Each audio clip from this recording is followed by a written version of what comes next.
Hello, everyone, and happy Sunday. Many thanks for joining this stream. Traditional Sunday community chat, big community chat, and fundraising stream. Although, of course, as always, I will start with a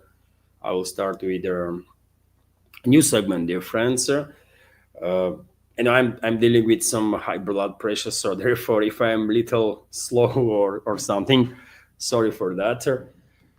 But anyways, as always, I will go first with the news segment, and after that, I will join community chatter. If you want to participate in the fundraise, dear friends, or for new members, potential new members, I will say that under the video in the description box there is links to PayPal, Boosty uh, platforms. Also, during the stream, you can use super chat feature on Rumble or become a premium subscriber there. There is also crypto option, and you can become, of course, member of our Patreon and Boosty communities. You can subscribe to my Patreon. That will be, of course, a great support too. And of course, everything counts, dear friends. I will try to react on as many informations in regards to donations as I can, if there will be any, of course. Right, that's been said, dear friends. Let's go through some news. And I was hoping to make relatively short news segments so that I will join straight to, have a chat with you, dear friends. But there is lot is happening, man. Lot of news, and you can see now how many windows I have opened with the news. You can see on your screen right there. It's a lot of news, by the way, but nevertheless, I think I picked interesting, important news for you, and well, you be the judge, dear friends. And also, before I start, if you have a question, dear friends, of course, you can use Super Chat or send your question through Boosty or PayPal. But uh, if not, then in chat, please use capital letters so that I will notice easier that this comment or question is directed to me, so that I will try my best to be informative in my reaction. And so, yes, that's being said, let's start with the news first. And well, today Russian President Vladimir Putin is making headlines, a lot of headlines, positive ones, I will say. And let's start with this report from RIA Novosti that Russian President Vladimir Putin visited the command post of the joint group of forces. So Vladimir Putin visited one of the command posts of the joint group of forces, Kremlin spokesman Dmitry Peskov announced, and I did share on my Telegram and Twitter X pages video of Russian president arriving on that headquarter. Rare occasion when Russian president is in military uniform. I only remember like three such instances, or four maybe, and today was one of those instances. President held a meeting with the Chief of General Staff, Valery Gerasimov, and the commanders of the groups involved in the Central Military District. They all reported in detail to the Supreme Commander in Chief on the situation along the line of contact. And, well, situation is developing in very favorably for Russian side. I can tell you that, dear friends, because for example, we have this report that we learned today as a result of this meeting that Center Group of Forces, fighters of the Center Group of Forces, completed the encirclement of Kiev regime's forces in area of Krasnoarmeysk in Dimitrov. This is Pokrovsk-Mirnograd agglomeration, in France. In Russia, these cities have names. Krasnoarmeysk is Pokrovsk, Dimitrov is Mirnograd. And unfortunately, I cannot open map right now because that will crush my notebook. Unfortunately, I try before stream.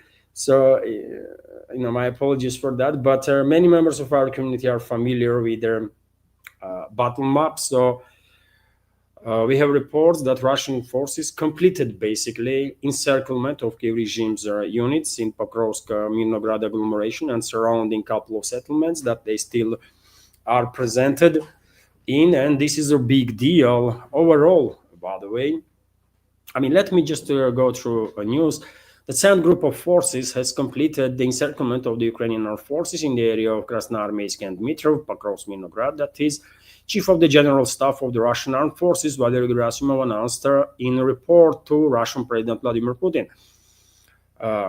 Forms and units of the 2nd and 51st Armies advanced along the converging axis and completed the encirclement of enemy in the Krasnoarmeysk and Dmitrov areas, Gerasimov said, and he added that large group of Ukrainian armed forces comprising 31 battalions was blocked, encircled in this area, and we are talking about some 5,500 military personnel of Kiev regime that is blocked, at least, by the way, that is blocked in Pokrovsk, Mirnograd, and according to some sources, dear friends, a few days ago, Russian side already issued a warning and also opportunity for Kiev regime's garrisons in Pokrovsk, Mirnograd, surrounding areas to lay down arms and surrender. Russian side guaranteed safe surrender and guaranteed that they would be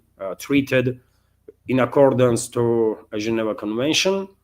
And the Russian president during today's meeting also highlighted, dear friends, that all the POWs should be treated according to Russian law, laws of war, and international Geneva Convention, basically. Some troops of Kiev regime did use the opportunity to surrender, little number, but most probably did not receive neither order from Kiev regime to withdraw, neither commanders were bold enough to save their military personnel and contact Russian side and organize surrender. So therefore now they are blocked, and I guess before end of this month some fierce fighting gonna be conducted in this area, and I think it is highly likely that Pokrovsk will be liberated before end of this month in next several days, and Mirnograd will follow shortly after. But this is not all, dear friends. Gerasimov also stated that Zapad group of forces blocked Kiev regime's forces in Kupiansk. Another 5,000 military personnel, around 5,000 military personnel of Kiev regime is being blocked in Kupiansk, which is of course Kharkov region.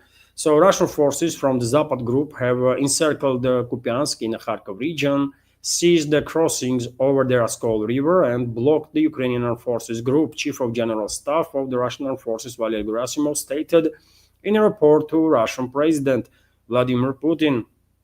The city of Kupiansk is encircled in the direction of the West Group of forces. Meanwhile, assault detachments of 68th Motorized Rifle Division of the 6th Army, having carried out a flanking maneuver, captured enemy crossings over the Oskol River south of the city, and in cooperation with the 47th Motorized Rifle Division and 27th Motorized Rifle Brigade of the 1st Tank Army, blocked the Ukrainian Armed Forces Group on the left bank east of Kupiansk, Gerasimov said. And another, according to reports in Russian media, another 5,000 troops of Kiev regime are encircled in Kupiansk. Some military experts are suggesting that maybe some troops of Kiev regime will manage to escape from Kupiansk now. Maybe. Although it's going to be very, very difficult, extremely difficult. But when it comes to Pokrovsk, Mirnograd, reports are that probably no one will manage to escape, or barely few. That's how strong Russian grip is on that agglomeration at this point. We will find out. We will find out, dear friends, soon. I predicted, you remember, I said that most likely before end of this autumn, Pokrovsk, Mirnograd, and Kupiansk will be liberated by Russian forces, and seems like yet another my prediction is going to become true. We will see. We will see in short, I think, right? And this is not all, dear friends. Gerasimov also spoke about developments on the northern flank of Kharkov region, about Volchansk city and that direction where Russia is creating basically buffer zone. One buffer zone is directed towards Volchansk area, another one towards Lipsy. So the Zapad group is completing the liberation of Yampol in the Krasnoarmeysk sector of the DPR. Yampol is also a very important settlement. It is located between Seversk and Liman, and Russian forces had tremendous progress, by the way, in this area in last several weeks.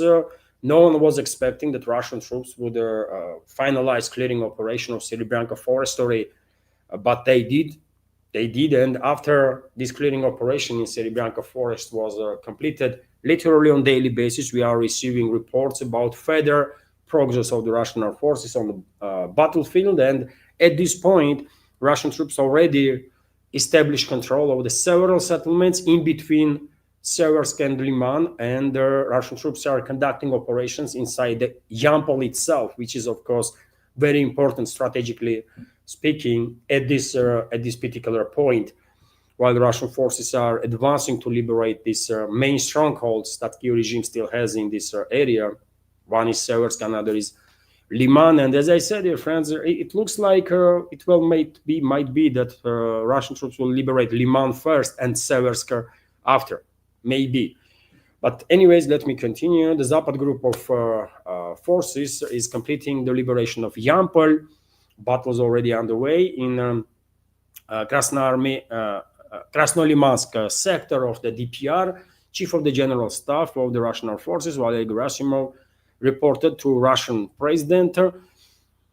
Forces and the military units of Zapad group of forces continue their successful offensive in Krasnolimansk direction. Liberation of the village of Yampol is nearing completion, which is a big deal, very big deal, of course. He also spoke about successes of the Sever group in the Kharkov region over the past 2 weeks. The northern group of troops has been successfully advancing in the southern part of Volchansk. As of today, more than 70% of the city has been liberated, according to Valery Gerasimov, Chief of General Staff of the Russian Armed Forces, which is also a big deal.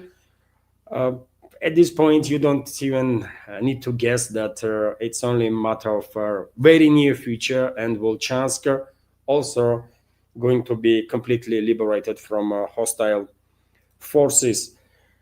And dear friends, there was even more news that we received, the public received from this meeting between Russian president and military commanders. And one of the news is about successful tests of Russian global range, basically global range nuclear powered nuclear cruise missile, Burevestnik, which is a big deal. There is nothing like this weapon system that has ever been built, by the way. And well, Russia has finalized these tests, and soon this weapon system will be adopted by Russian Armed Forces. Let me give you some details on this matter. So Russia's new unlimited range nuclear powered missile, the Burevestnik, that can evade the missile defenses,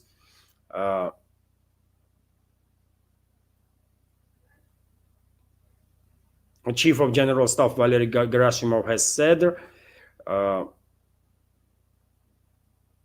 that basically tests being conducted. RT needs to work a little more on its reporting, because what the hell is this, man?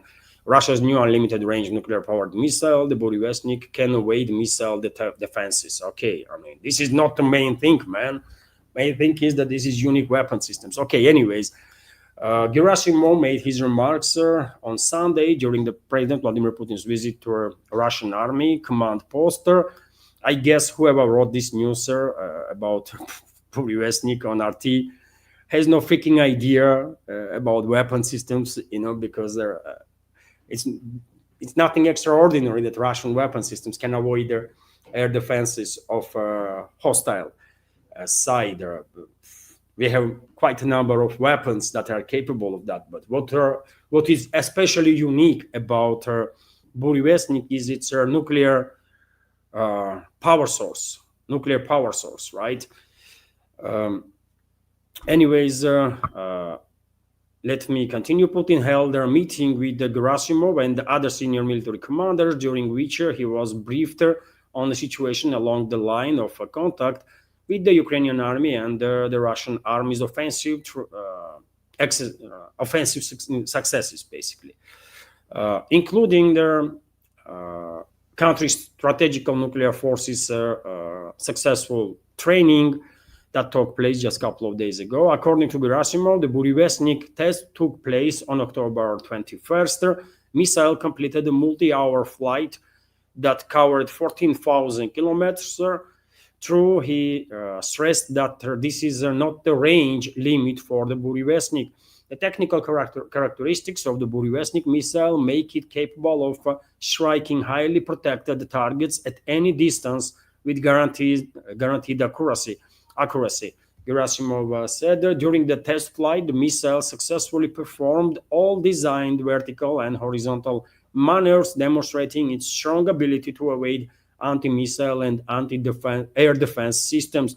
Burevestnik is a nuclear-powered, unlimited range strategic cruise missile designed to destroy high-value targets, including fortified bunkers. It is undetectable by conventional radar and can only be tracked by specialized spacecraft during their launch and their acceleration phases.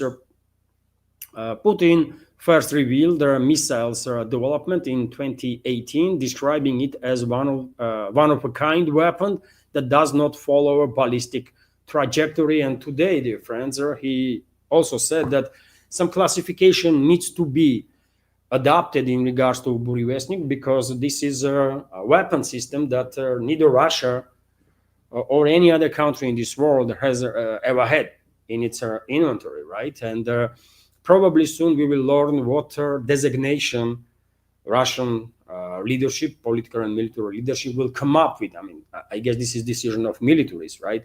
They will characterize this weapon system. But I think global range strategical weapon sounds good enough. But anyways, also interesting news, dear friends, that this, according to reports, this missile, Burevestnik, was flying 14 hours. During that latest test, it was flying 14 hours, which is crazy, isn't it? But yet again, it has an unlimited range. It has a nuclear power source, and theoretically speaking, it can stay in air for a month or 2 or 3 and just fly around waiting for an order to strike certain point. Truly extraordinary weapon system. And we have some approximate information about this system. Of course, everything actual information is classified, but RT did share these graphics about this weapon. Engine is nuclear and a turbojet. So on initial phases, it does use a turbojet engine, as far as I can tell. And then this nuclear engine is becoming operational. Physics of the engine, if in my personal opinion, based on hitting the air, basically, once missile is moving thanks to turbojet engine, then this nuclear engine is becoming operational. It hits the air, right, big time, and when air is heated, of course, it increases in volume, and that air is going out of nozzle with tremendous energy, right? And that gives this missile basically an unending source of power, right? As long as there is any air that intake can take, then this missile is unstoppable, right? And until nuclear engine will run out of its fuel. And this is not going to happen for many, many months, right? That's why, theoretically speaking, this missile can stay in air for months on end. Range is unlimited. Speed allegedly is 850 to 1,300 kilometers per hour. Flight altitude from 25 meters to 100 meters, so it flies very low, which helps it to avoid detection, of course. And combat unit, it's a special unit. It's a nuclear unit, of course. I don't think some conventional warheads will be used in this missile system, but who knows? Anything is possible. Maybe Russian militaries will decide that, you know what, we can use in a non-nuclear configuration too this missile. Anything can be done in this regard. But mainly, I mean, I guess it's gonna be nuclear tipped missiles. So big developments here, big developments. I'm quite sure enemies of Russia are not gonna be happy hearing about this. And the Russian president already today stated, I have seen videos, that works needs to be done to basically prepare armed forces for this, to receive basically and operate this unique weapon system that is combat ready, basically. All tests successfully being conducted. So good news there, great news, sir, I will say even. Next, Putin also spoke, dear friends, about other advanced weapon systems that Russia is working on, even more classified, I guess, than Burevestnik is. So Russian President Vladimir Putin announced that advanced weapons were tested during the Strategic Offensive Forces training. This week, the Russian armed forces conducted a Strategic Offensive Forces exercises, during the which they conducted the combat training launches of all components of the Russian Federation strategic nuclear forces, as well as tested advanced weapons. And of course, this stuff is classified, and we don't really know what Putin is talking about. These tests, exercises, nuclear exercises, did take place like a few days ago. I reported about it in my updates, and well, sometime in the future we will find out probably what other advanced weapon systems Russian militaries are testing. I guess some hypersonic weapons again, because future is on hypersonic weapons. I think because they're unstoppable. Of course, subsonic missiles and supersonic missiles, they also are tremendously dangerous, no doubts about that. But hypersonic is a whole another level. But meanwhile, dear friends, collective West, of course, continues to escalate with Russia, and we have a statement from British Defense Secretary, who basically kind of threatened Russian Federation. Let me give you some details on that. So British Defense Secretary John Haley threatened the Russian submarine fleet. His words were quoted by the BBC, British propaganda outlet. Russia is challenging us, they are testing us, they are watching us, Haley said, adding that his agency is tracking and hunting Russian submarines. Well, good luck with that. Good luck with that. Then, I mean, British Navy, by the way, is a total joke, isn't it? At this point, I don't know. Maybe majority of society in UK is poorly informed, so poorly informed that they still think that UK has some great fleet, but in reality, it's not even shadow of its former glory. All the latest vessels that UK fleet received, is UK Navy received, is a total disaster, right? Aircraft. Just take a look at the aircraft carriers. UK just relatively recently, received two new aircraft carriers. One is Prince of Wales, another is Queen Elizabeth, right? And constantly, by the way, both aircraft carriers are experiencing technical difficulties, literally constantly. And I don't think any of these aircraft carriers are fully capable at any given point. I don't think. Right? That's the state of UK's military-industrial complex, UK's shipyards, right, and UK's Navy. And I also remind you, UK recently adopted a new destroyer, and in a hole where missiles supposed to be, you know what was built? Gym, by the way. You know why? Because they have no missiles. In the project, this part of the vessel was designated as a hole where missiles supposed to be placed, right? But there is no fucking missiles for this warship, and therefore, not to waste the space, British Navy decided that let's do the gym here, so sailors will do some training and stuff. That's the state of British Navy, by the way, and this moron defense secretary is threatening Russian Navy that they're gonna track and hunt, and holy moly, man. Unfortunately, UK still has some of its navies. I'm a bit disappointed, really, that after London and Washington orchestrated attacks on Russian nuclear triad while using their proxy regime,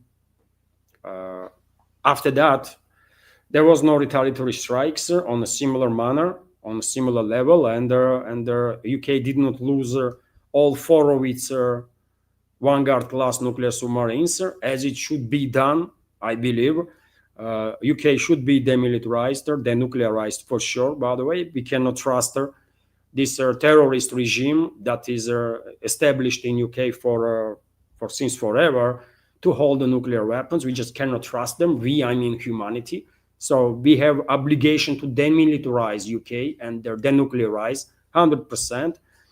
And it is unfortunate that after that attack, none of their US strategical bombers were destroyed by Idaho freedom fighters or Ohio freedom fighters.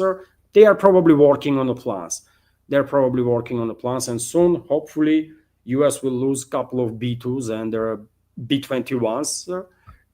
Also, they only have like one B-21 that are constantly demonstrating everywhere. But anyways, should be destroyed, right? And also will be handy if US will lose somehow in mysterious circumstances aircraft carrier or at least nuclear submarine, right? I would love to see that. And then I will say, justice was served, because in order nuclear deterrent to work, no one ever should be even thinking about attacking nuclear forces of any country, right? But London and Washington cross any red lines that can be out there when they orchestrated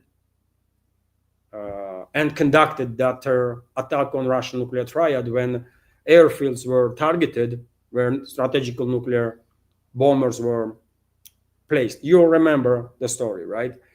So in order to restore nuclear deterrent, some stronger messages has to be sent, obviously, and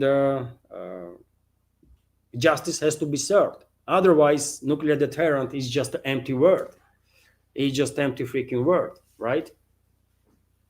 So hopefully soon UK will lose its Vanguard class nuclear submarines and will never get a new submarine with which they want to replace this Vanguard class garbage, right? And US will soon also pay heavy price for its terrorist activity against Russian nuclear triad. If France was involved in that attack on Russian nuclear triad in any way, shape, or form, of course, France should be punished for that also. And of course, in a way that Russia will have nothing to do with it. Plausible deniability can be used by all sides, right?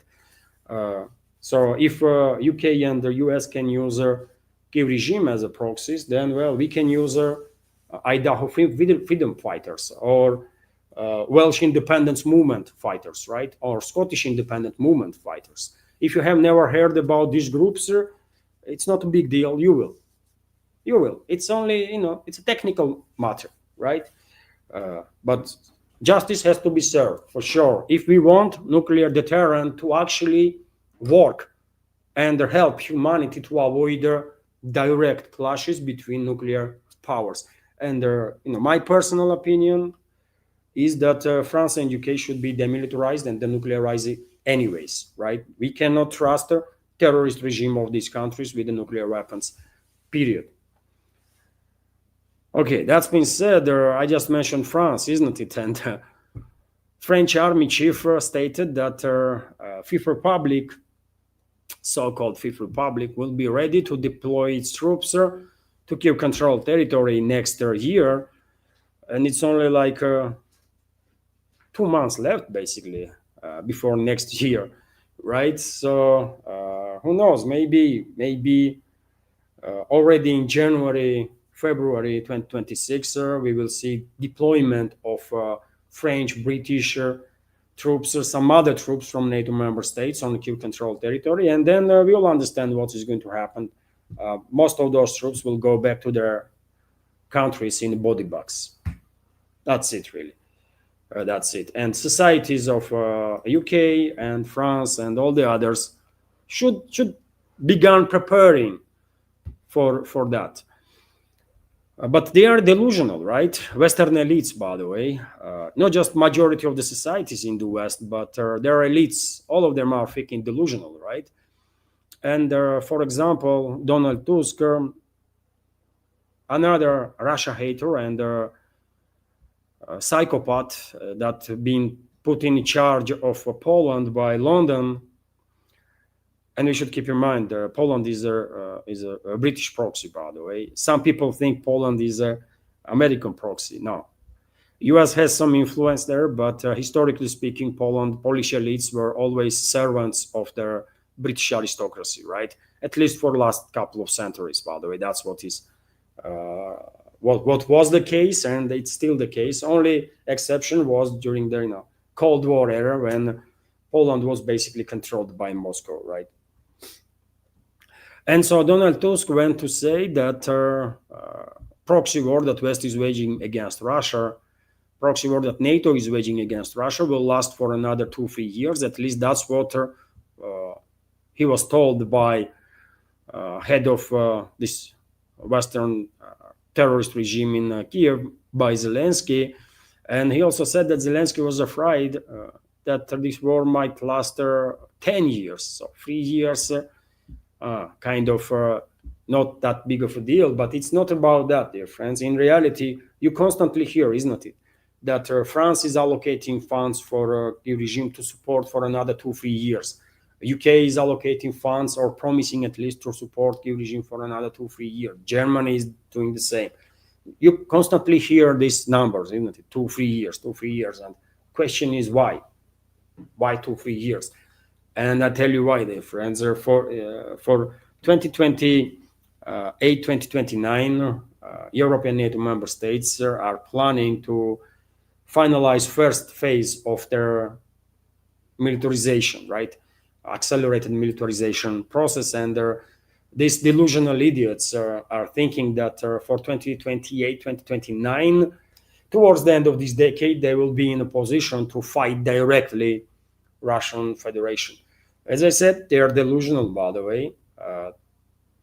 Of course, Europe, not now, not in 10 years' time, not in 20 years' time, not in 100 years' time, never will be in a position to fight Russia and have any chances for success. Russia will teach them a lesson again, as it was done quite a number of times before, right? But what you gonna do? These delusionals, by the way, are pushing for this war, pushing towards the escalation, and their hope is that the regime will continue to sacrifice hundreds of thousands of residents on Kiev-controlled territory, at least for next 2-3 years, right? Before European NATO member states will finalize this remilitarization, first phase of remilitarization process, to be in a little better position to fight Russia. But yet again, they are mistaken. I don't think the regime is will survive for another 2-3 years. Unfortunately, of course, they can still sacrifice hundreds of thousands of people, continue this, accelerate this forceful mobilization, decrease forceful mobilization age. They will soon begin, most likely, kidnapping from streets and their homes and stores and everywhere, teenagers, by the way, from 18 and upwards, from 18 to 21, all the youngsters that they will manage to catch and sacrifice, they will sacrifice, right? But even then, maximum what Western-backed terrorist regime of Zelensky can do is prolong this conflict for another year and a half, maybe, right? If money flow and weapons flow is constant, but eventually, in year or year and a half time, Kyiv regime's force is going to collapse. They're going to collapse, right? And if Kyiv regime would not be able to mobilize big enough number of these youngsters from 18 to 25, then my prediction is that Kyiv regime's forces will collapse in next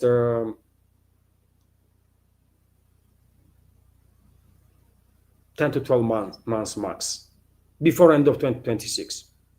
It might happen in 3-6 months time, 10 months time, but I'm quite sure either way, Kyiv regime's forces will no longer be able to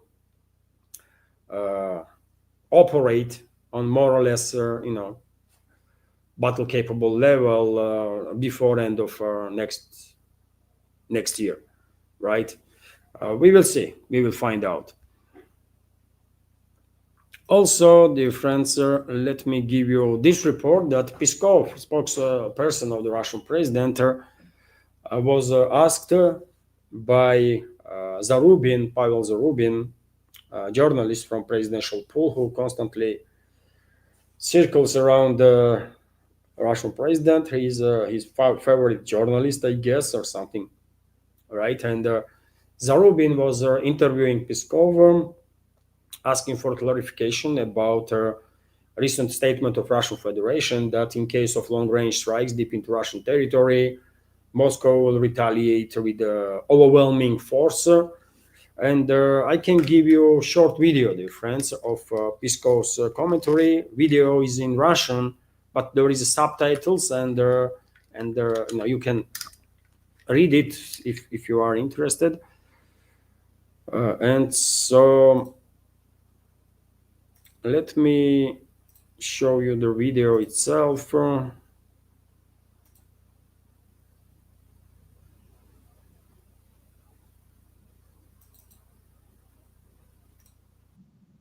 Ошеломляющим. Что подразумевается под этими словами? Ошеломляющий ответ. Здесь, по-моему, все предельно ясно. Действительно, очень много пересудов сейчас идет. И сам Зеленский, кстати, заявлял на днях, что, дескать, они обладают военным потенциалом для того, чтобы наносить удары вглубь России. Разумеется, наши вооруженные силы и Россия будет реагировать жестко на это. И, вот как сказал Путин, ошеломляюще.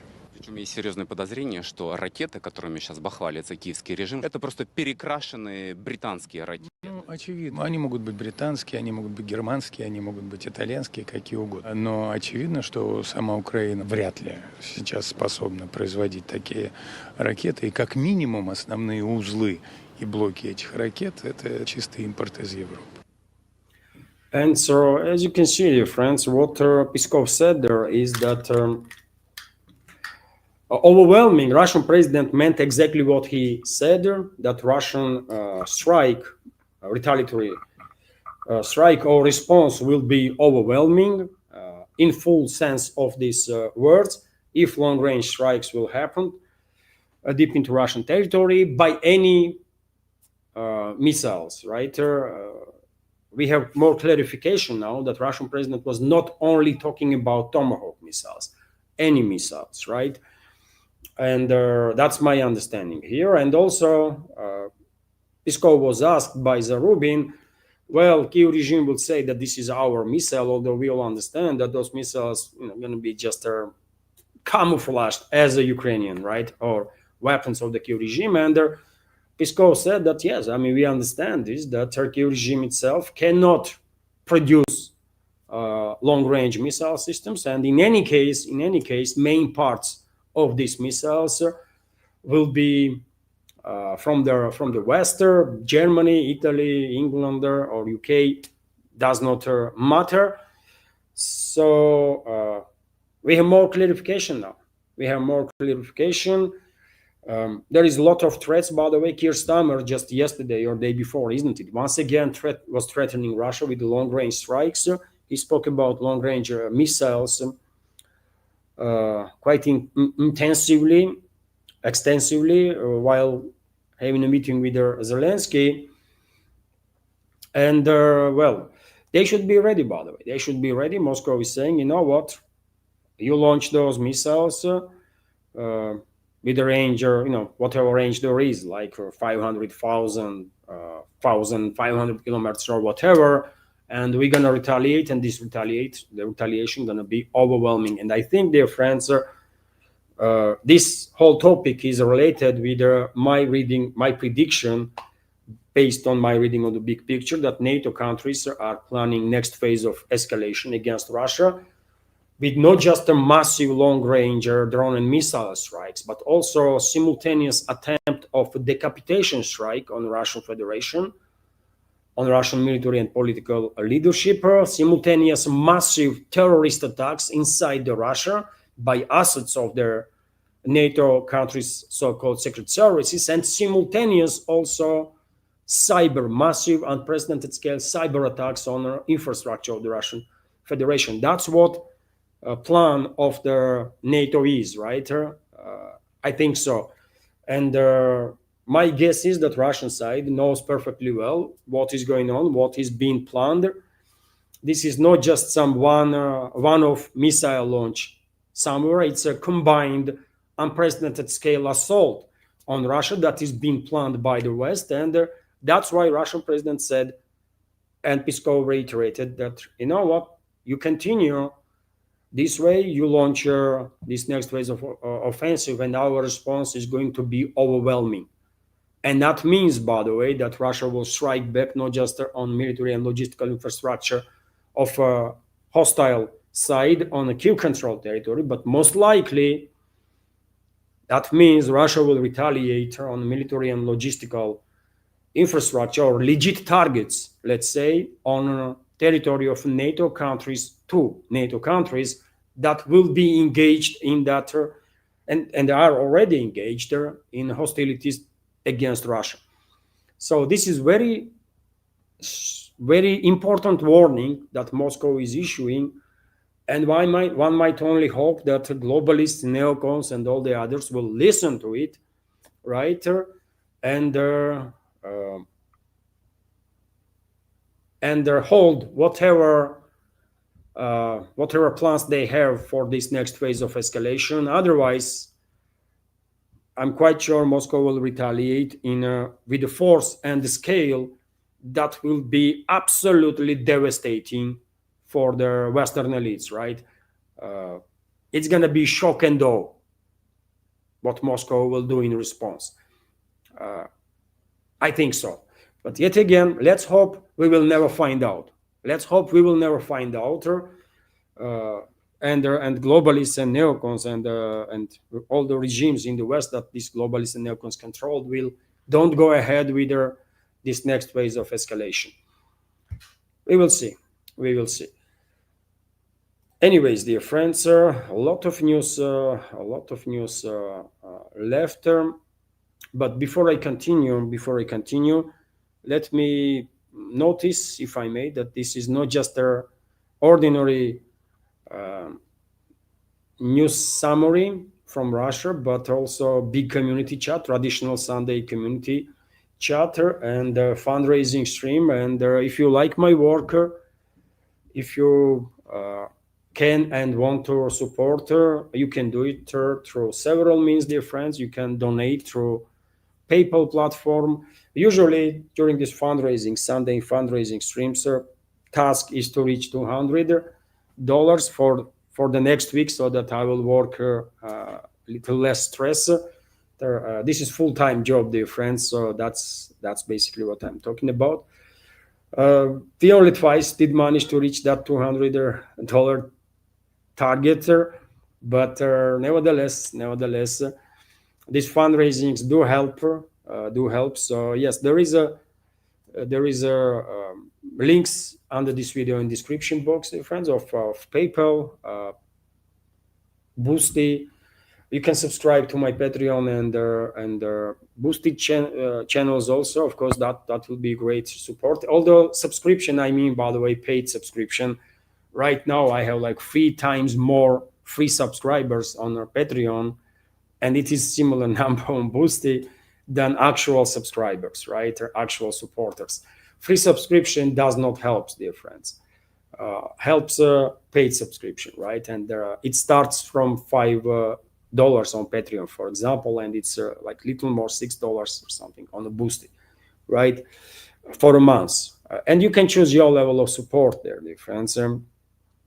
On Patreon, links are on this video in the description box and in the pinned comment. Also, there is a super chat, of course. Super chatter that is working on my Rumble channel. Unfortunately, on YouTube, my channel is not monetized, but on Rumble it is, and I'm streaming always on both my channels, so you can use that super chat on round feature on Rumble to help her. And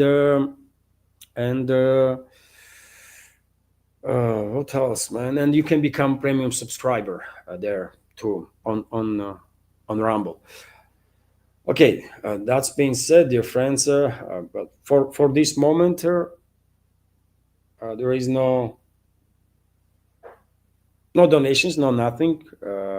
I guess hopefully the situation will change positively before end of this stream. Anyways, let's continue, dear friends.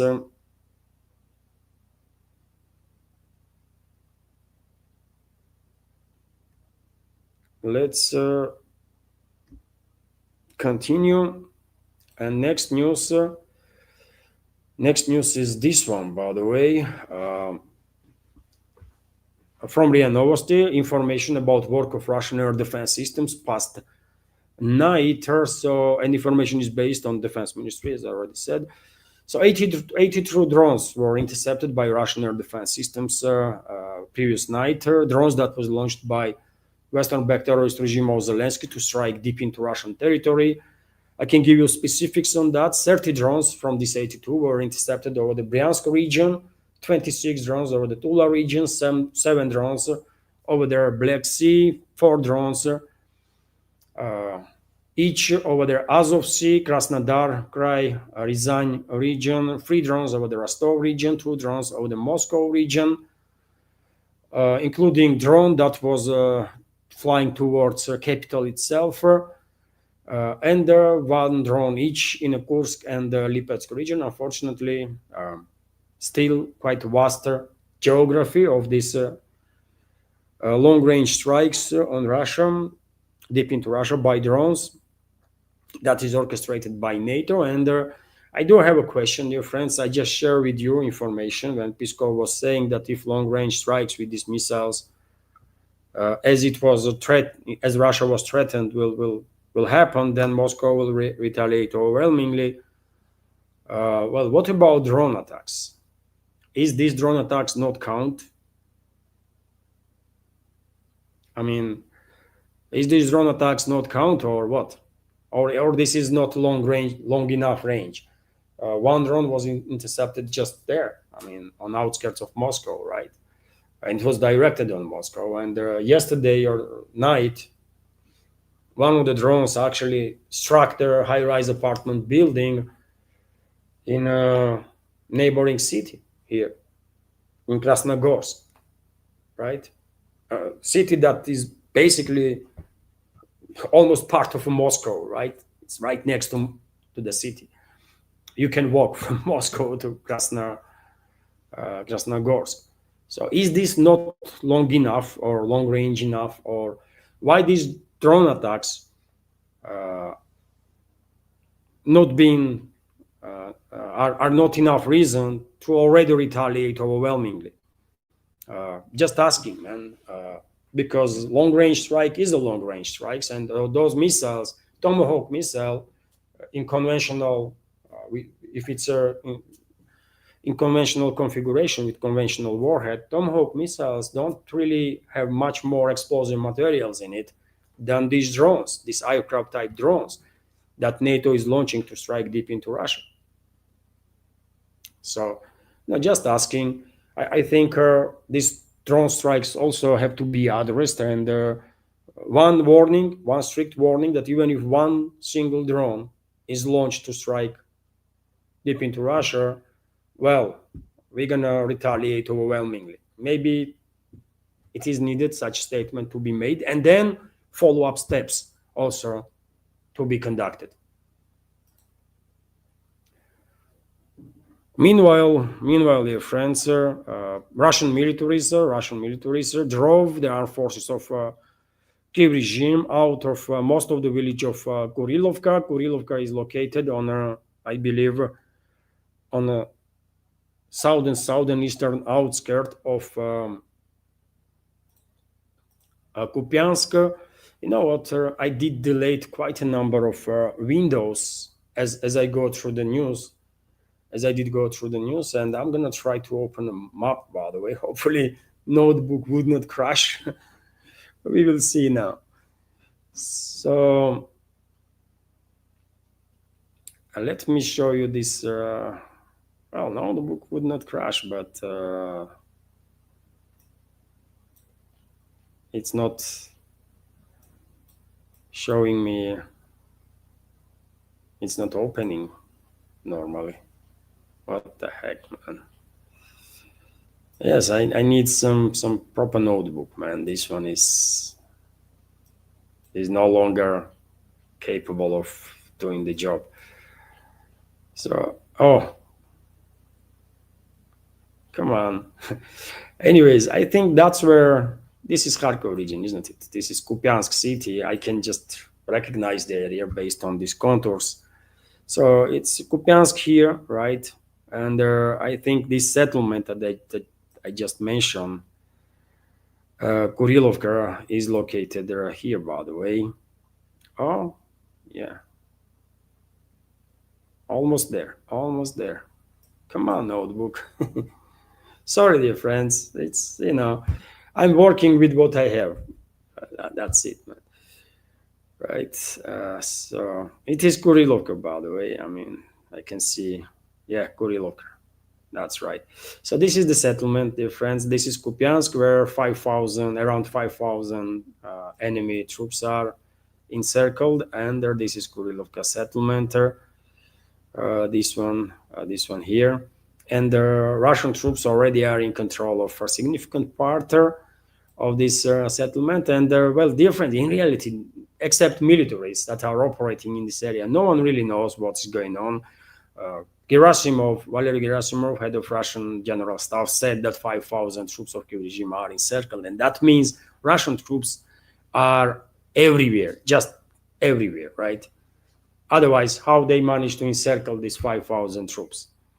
So these maps are outdated, basically, I will say. Right, and if map will let me show you the friends, I will open. There was a okay, thank you.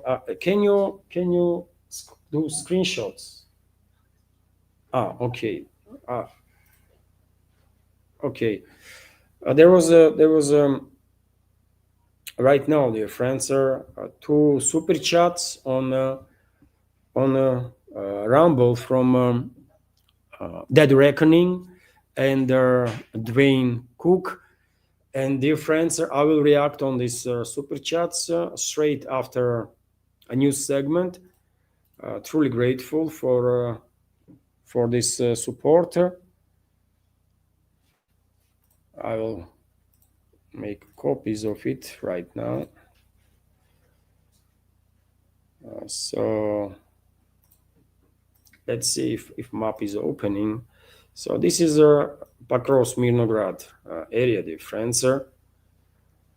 And I guess Russian troops are in full control of this part here, right? And that's why Kiev regime's forces are basically blocked in Pokrovsk-Mirnograd and a couple of villages here that they still are presented in. Also, Russian troops further advancing in Rodinskaya settlement on northern side of Mirnograd, this city here.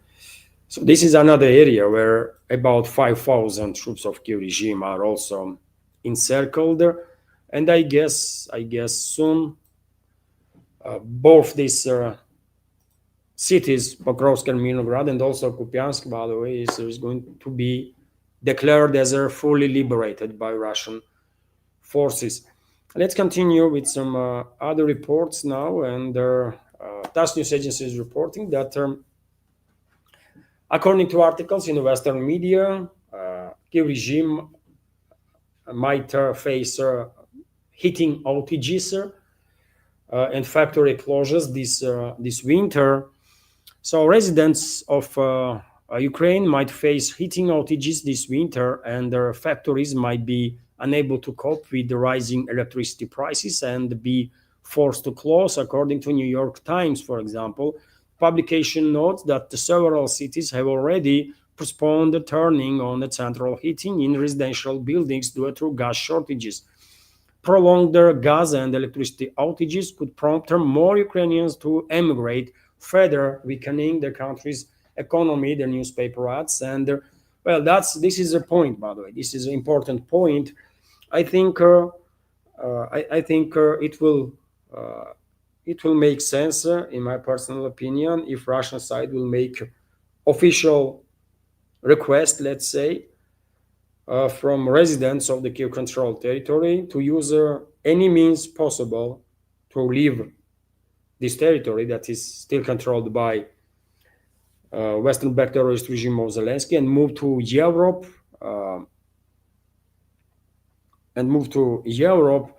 From Europe, they can come to Russia, for example. They can try. Thousands and thousands of people are doing exactly that, by the way, right? And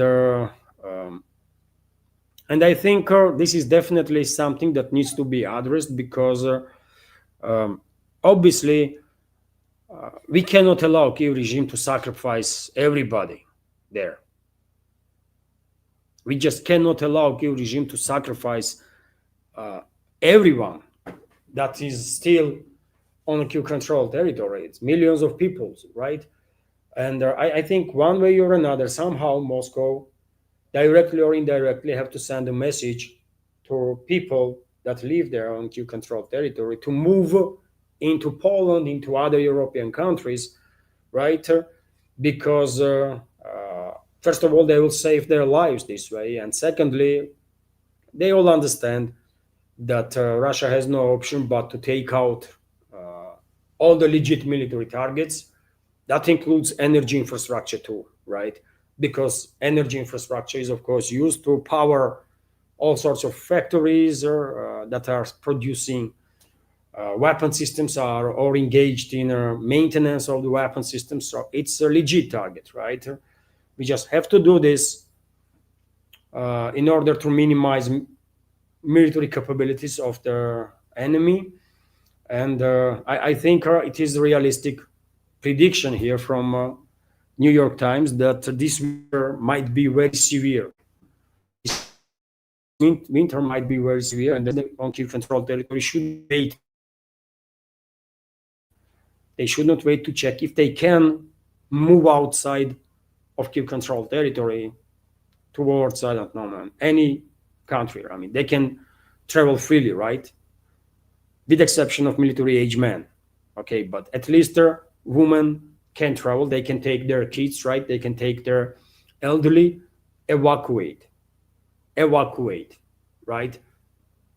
I think this will be a good decision, rational decision, because this winter might be tremendously difficult winter, especially for those who live in cities, because there is no electricity, there is no lifts that are operating in high-rise apartments, right? Not everyone gonna be capable of walking up and down. If one lives, for example, on 9th floor or 15th floor, for example, right? If there is no electricity or gas, by the way, there is no heating too. And winters on central and northern parts of Ukraine are quite severe, by the way. Maybe not so in the southern parts of the territory of this former Soviet Republic, but central parts, northern parts, well, it's severe winters there quite often, right? So I don't know how, but I think it will be, from humanitarian standpoint, it will be a good step if people will be warned on Kiev controlled territory to evacuate and save their lives and their lives of their loved ones, and just move away from danger, right? Because I think New York Times in this particular case is on point. Winter probably going to be very severe on a Kiev controlled territory, very severe. There might be energy shortages, there might be gas shortages, everything, right? So people should move to Europe. European countries are well capable to provide shelter for them, and at least they will be in warm, right? And they will most likely will be provided by some food also, right? And dear friends, if you are wondering how many Ukrainian refugees are in Russia, for example, because in the West probably you have never heard that there are very many residents from Kiev-controlled territory actually came to Russia, and this there was a constant wave of migration since 2014 bloody coup d'etat that US and their other NATO member states orchestrated in Kiev. And last time I hear about numbers of citizens of Ukraine in Russia is 5 million plus, up to 7 million, some sources even suggesting. So it's not just European countries that are taking care of citizens of this former Soviet Republic, Ukraine. Russia does it too, and there are more citizens of the so-called Ukraine here in Russia, twice more than in any, or 3 times more than in any European country. We should keep that in mind too, because I know some societies in Europe kind of fed up, right, with the Ukrainian refugees, with the money being spent there to help them and so on. But yet again, why these Ukrainian refugees are there in the first place? Maybe because your governments orchestrated bloody coup d'etat in 2014. They tried before too, right? And they were constantly escalating with Russia and pushing their military infrastructure closer and closer and closer to Russia. Maybe that's why all this situation, all this tragedy is happening. So if anyone to be blamed, by the way, it's Western governments and Western societies, by the way, that did nothing to keep in check their so-called elites, right? That are so emboldened with absolute absence of any checks and balances in their countries, while society is being completely brainwashed, vast majority, right? That they are doing anything now, right? Absolutely. And no one is asking anything from them. So yes, that's something that we also keep in mind. Because it's always easy to blame, on someone's, but you should be objective. It's your governments. I'm talking about European societies now. It's your governments that created this situation, right? And because you allow this to happen as a citizen of those Western countries, then there is a great deal of responsibility on you too. That's how it is. And now you are facing consequences of inaction. And one of the consequences is that, yes, you have to pay taxes, and some of these taxes will go to Ukrainian refugees so that they will have shelter and they will have food. That's it. That's how it is, man. You created this mess and you are paying for it, at least partially. RIA Novosti is also reporting that, well, Dmitriev, especially in of Russian President Kirill Dmitriev, is still in US.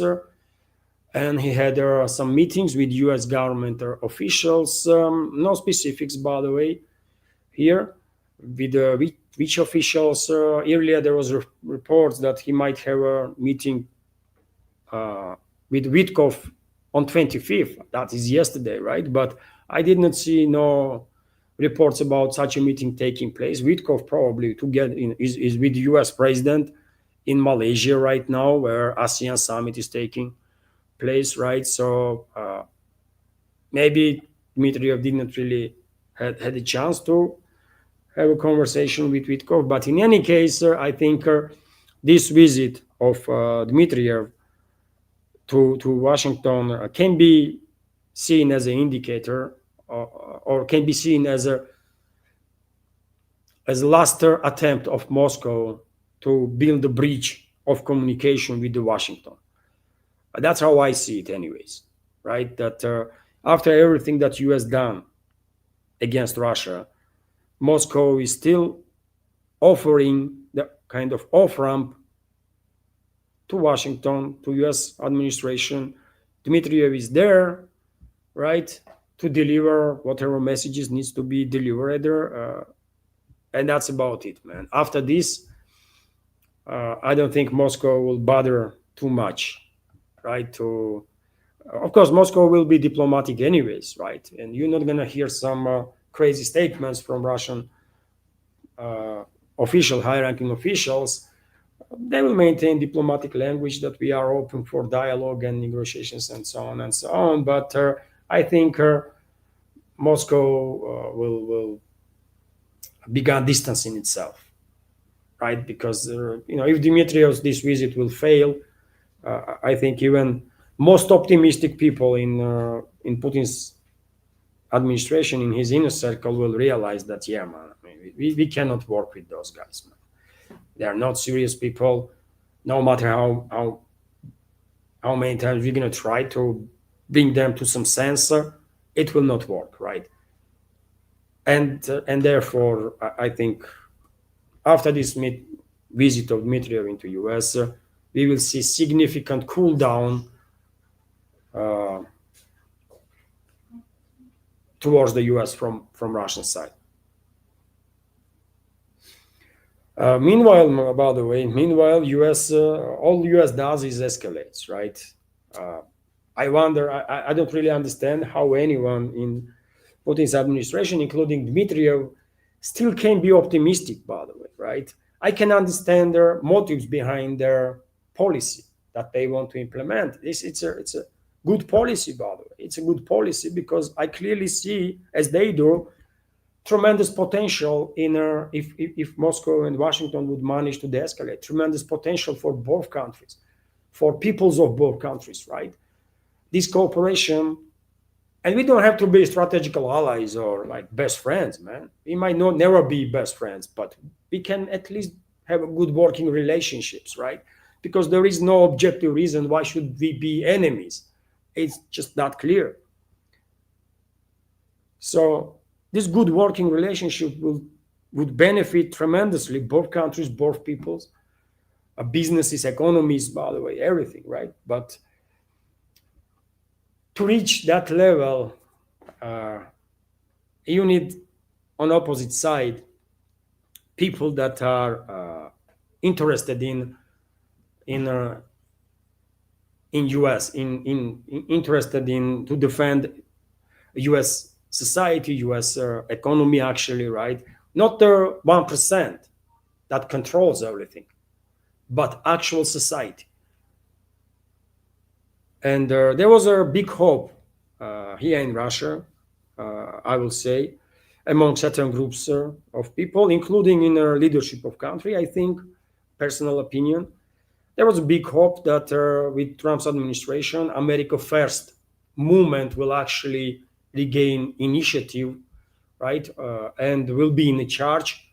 And in that case, this America First movement would, of course, realize that there is nothing in it if US will stay in this proxy war against Russia, and they would pull out country from the war and will start looking for ways to work with Russia, right, to more or less normalize relationships, because it will be so beneficial for both. I see this idea, by the way. I see logic behind this, but it's already like 8 months, 9 months that Trump is being inaugurated. 10 months, actually, right? 10 months, man. He was inaugurated in January, isn't it? It's a 10th month.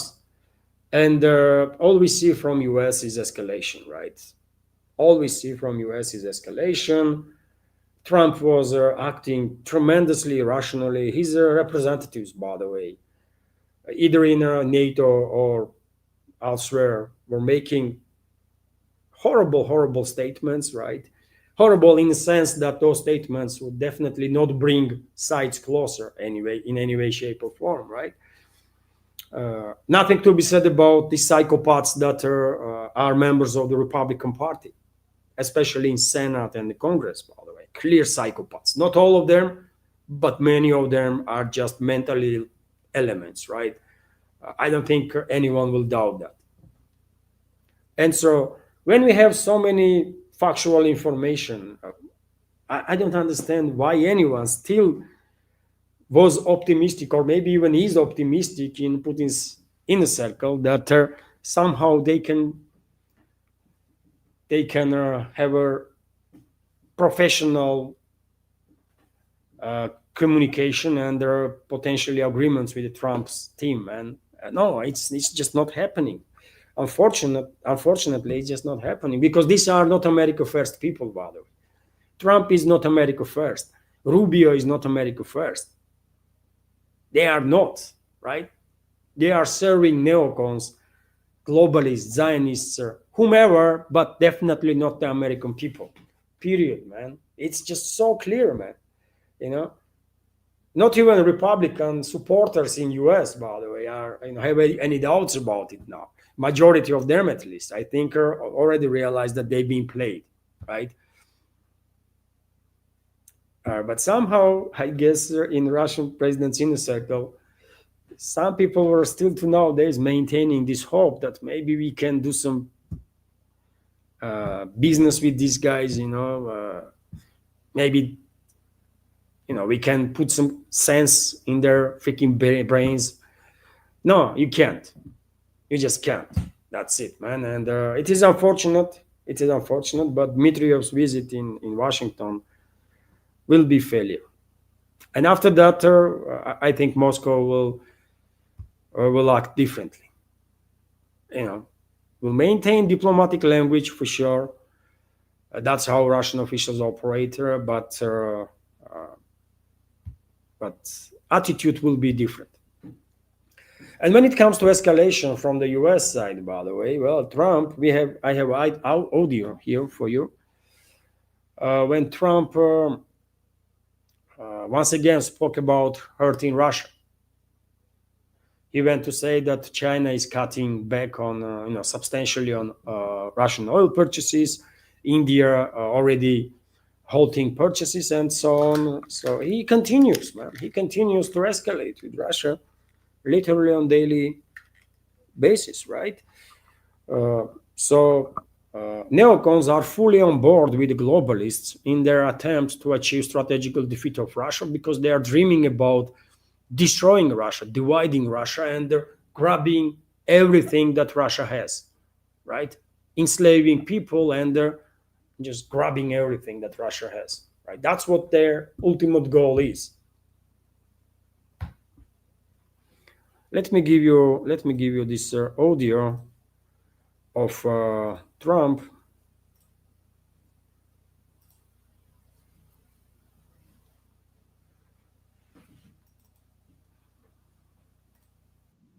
You probably saw it today. China's cutting back very substantially on the purchase of Russia oil, and India's cutting back completely, and we've done sanctions. So I mean, he's happy. He's a happy man. China is cutting substantially. India already stopped purchasing Russian energy, which is not true, which is just not true. In regards to China, India, little bit different story there, because more and more reports are coming in that yes, Indian companies most likely will cut purchases of Russian oil, and some Indian companies already are purchasing oil from Middle East, for example, or increasing their purchases of oil from the Middle East. And on this topic, dear friends, I can give you this news.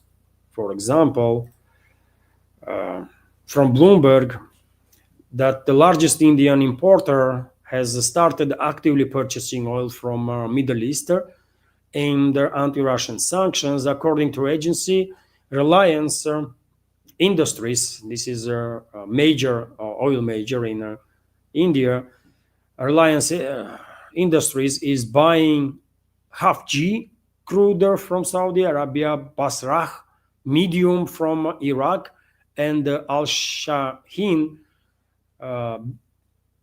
oil marker from Qatar, following announcement of U.S. sanctions against Rosneft and Lukoil, Russian energy companies. Experts interviewed stated, experts that Bloomberg interviewed stated that other Indian refineries are also interested in spot supplies, especially from the Middle East, US, and Brazil. So yes, India is it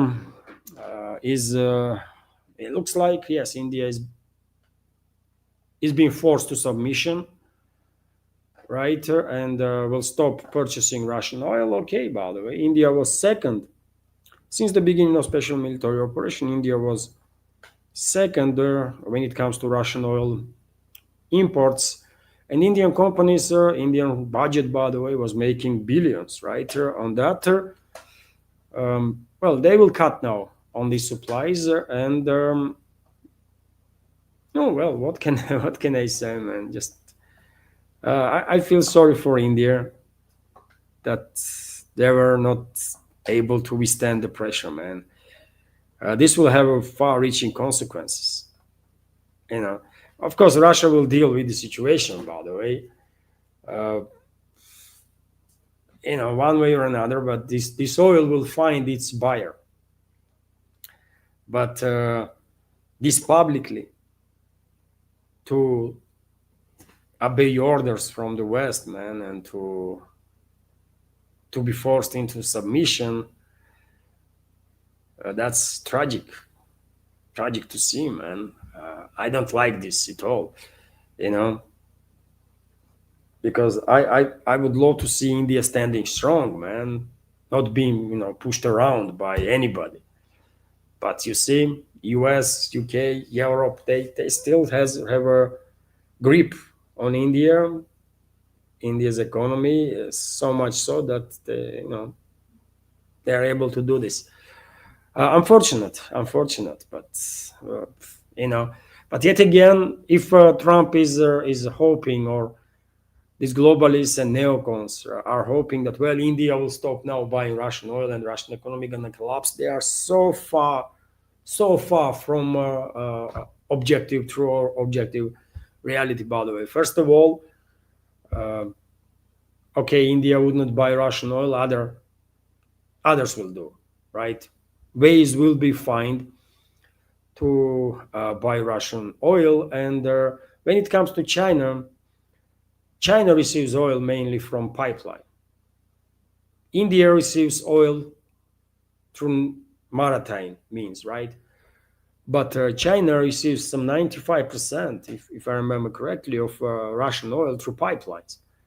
So there are no reports that China is cutting any Russian oil supplies, right, from this pipeline. So therefore, I think soon these pipelines that are transferring oil to China will increase to the maximum, due to increased purchases from Chinese companies. And of course, they will use this opportunity, by the way, 100%. They will negotiate with the Russian sides. They will ask most likely for some additional discount for, like, I don't know, $2, $3 on a barrel, which is a big deal, by the way.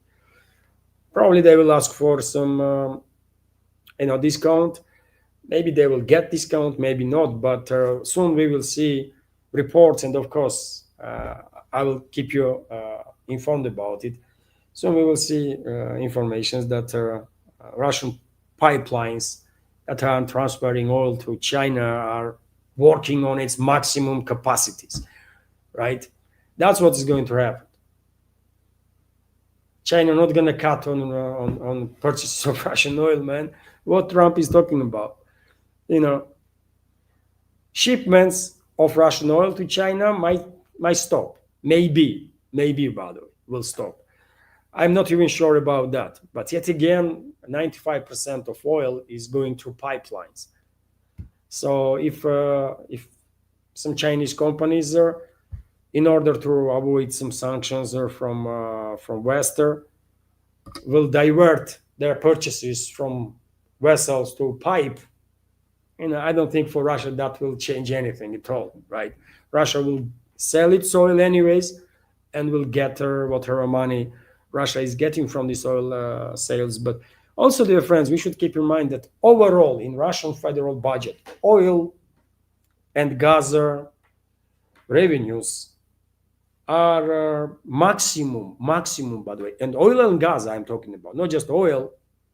Oil is much less, right? But oil and gas together accounts to maximum top 25%, right? Maximum. So, and Russia is producing some up to 10 million barrels of oil, right, every day, and exports about 4 million barrels a day, 4-5 around. Like half of their production stays here in Russia and consumed by Russian economy. Half goes for export. And so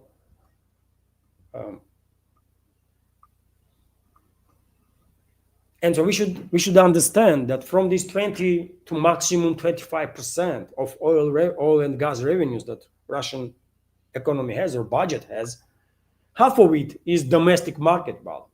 Half of it is domestic market, right? Approximately. So let's do the math, right? So maximum, let's take maximum number, 25%. Make it half, 12.5%, right? And yet again, from this 12.5%, we should, if continue math, there is China, isn't it, that continues to purchase Russian oil. China is the biggest buyer of Russian oil, 50% plus, right? And will continue to do so. So let's minus this 12.5%, another half, at least another half. So 12.5 divided on half is like 6.5, right? Or 2.5. And that's it, right? If Russia would not be able to sell this 1.5-2 million barrels that India was buying, right, on daily basis, I'm quite sure Russia will find a buyer anyways, right, for that oil too. But let's say no one wants to buy it. So, okay, Russian oil revenues in this case will decrease like around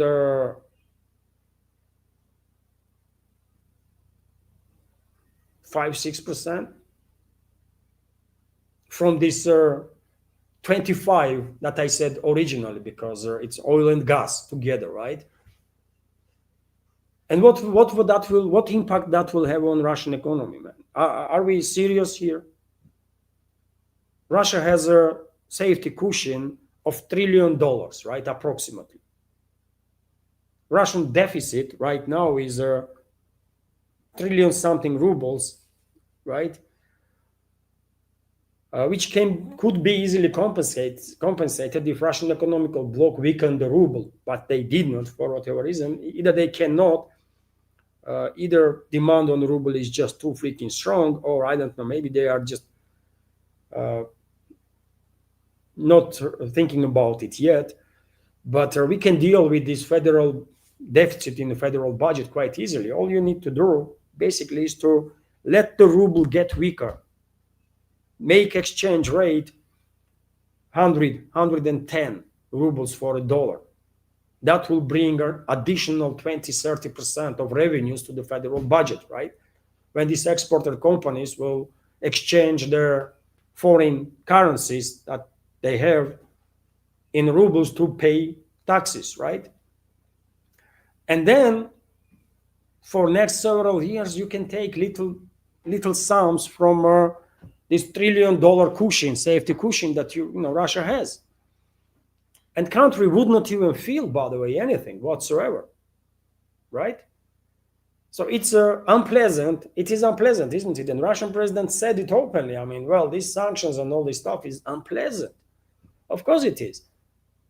But we can deal with it because we can deal with it, right?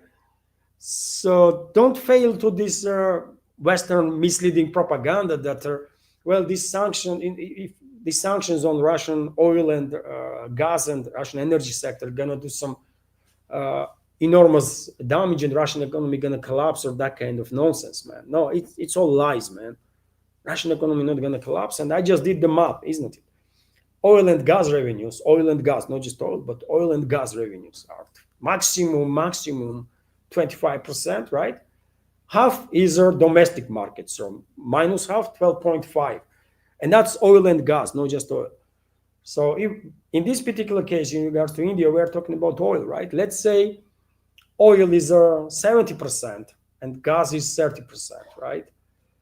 So from 6.5, I mean, this, if we have, sorry for this math, but I myself interested. I mean, let's take maximum 25, right? Oil and gas. Half is domestic market, approximately. That's 12.5, right? Half of Russian oil exports, and from this 12.5, oil is probably like 8%, right? Rest is gas. So let's keep it on 8%. Half, more than half goes to China. So that's minus 4%. And what is left, man? 3.5, 4%. We can deal with that, right? We can deal with that, man. Easy. And I explain how already. And yet again, I don't believe even for a second that this oil that Indian company is not going to buy will not be sold. There will be a lot of companies worldwide that will come up with some ways to purchase this oil, get this oil, and refine this oil and sell their refined products. Business will find a way, but that's how it is, right? Always. So it is what it is. But nevertheless, when it comes to U.S. hostility and hostility of U.S. administration, well, they continue, man. Brag about hurting Russia. Unfortunate, but And also we have this report that U.S. might impose new sanctions on top of already existing ones. So administration of the U.S. President Donald Trump has reported draft of the new sanctions against the key sectors of the Russian economy and will implement them if Moscow does not agree to end their conflict with Kiev, Reuters report citing sources. And this is such a false framing of the situation, isn't it? Of the topic. If Moscow does not agree to end the conflict. I mean, these freaking liars, man. This scum of humanity that U.S. leadership is, man. Right? And Western leadership in general. This is a war that West started. So how we gonna, we will finish it. Don't get me wrong, we will finish it on our terms, for sure. But it's the West that started this war against Russia. And they started this war, by the way, many will say in 2014. Understandably so, when West orchestrated bloody coup d'etat in Kiev. But I will say West started active phase of proxy war against Russia in 2008. In 2008, when NATO invited Georgia and Ukraine into NATO, right? And therefore, while doing so, West canceled basically Budapest agreement, according to which Ukraine should stay neutral always, right? I know Western propaganda loves to blame Russia that Russia didn't respect this Budapest memorandum, but Russia actually did respect it, right? It was West, by the way, that invited Ukraine officially to join NATO in 2008. And is that what is that then? It's West that actually destroyed Budapest memorandum, isn't it? Because you cannot be neutral and part of a military bloc, military alliance, right? So while inviting Ukraine to join NATO, West destroyed this Budapest memorandum. Am I correct? And also in very same 2008, by the way, Washington used its assets in Georgia, criminal Saakashvili and his affiliates that were in charge at the moment, to reignite first a civil war in a country, and then to conduct acts of war, by the way, against Russia in order to bring Russia into this conflict. And Georgian leadership authorized other militaries to open fire on Russian peacekeepers. Many peacekeepers were killed. This was an act of war, obviously, and Moscow just don't really have any other options but to get involved. That's when West started this proxy war against Russia. That's when. While inviting Ukraine and Georgia into NATO, and while ordering their proxy regime of Saakashvili in Georgia to provoke war with Russia. But does Western public knows about it anything? Majority, I mean. Informed minority, of course, informed, but majority is in deep freaking sleep, man. And they read this kind of information and they think, well, it's Russia that don't want to end the war. No, man, Russia never wanted this war to happen. It's your freaking countries that are waging this war, right? It's them that are pushing their military freaking infrastructure closer and closer and closer to Russian borders. And they want now this military infrastructure on a Kyiv-controlled territory, and we just cannot allow this to happen. We just cannot, right? Simple as that. Because West cannot be trusted, ever. Period, man. Western elites never, ever can be trusted, at least before Western societies will wake up finally and reclaim their own countries, right?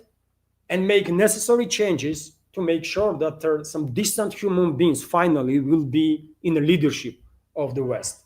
Until that, we cannot trust no West, man. Western elites. Simple as that. But to go back to this topic, by the way, well, new sanctions is being prepared. Some of the restrictions are aimed at Russia's banking sector and their infrastructure used for oil supplies.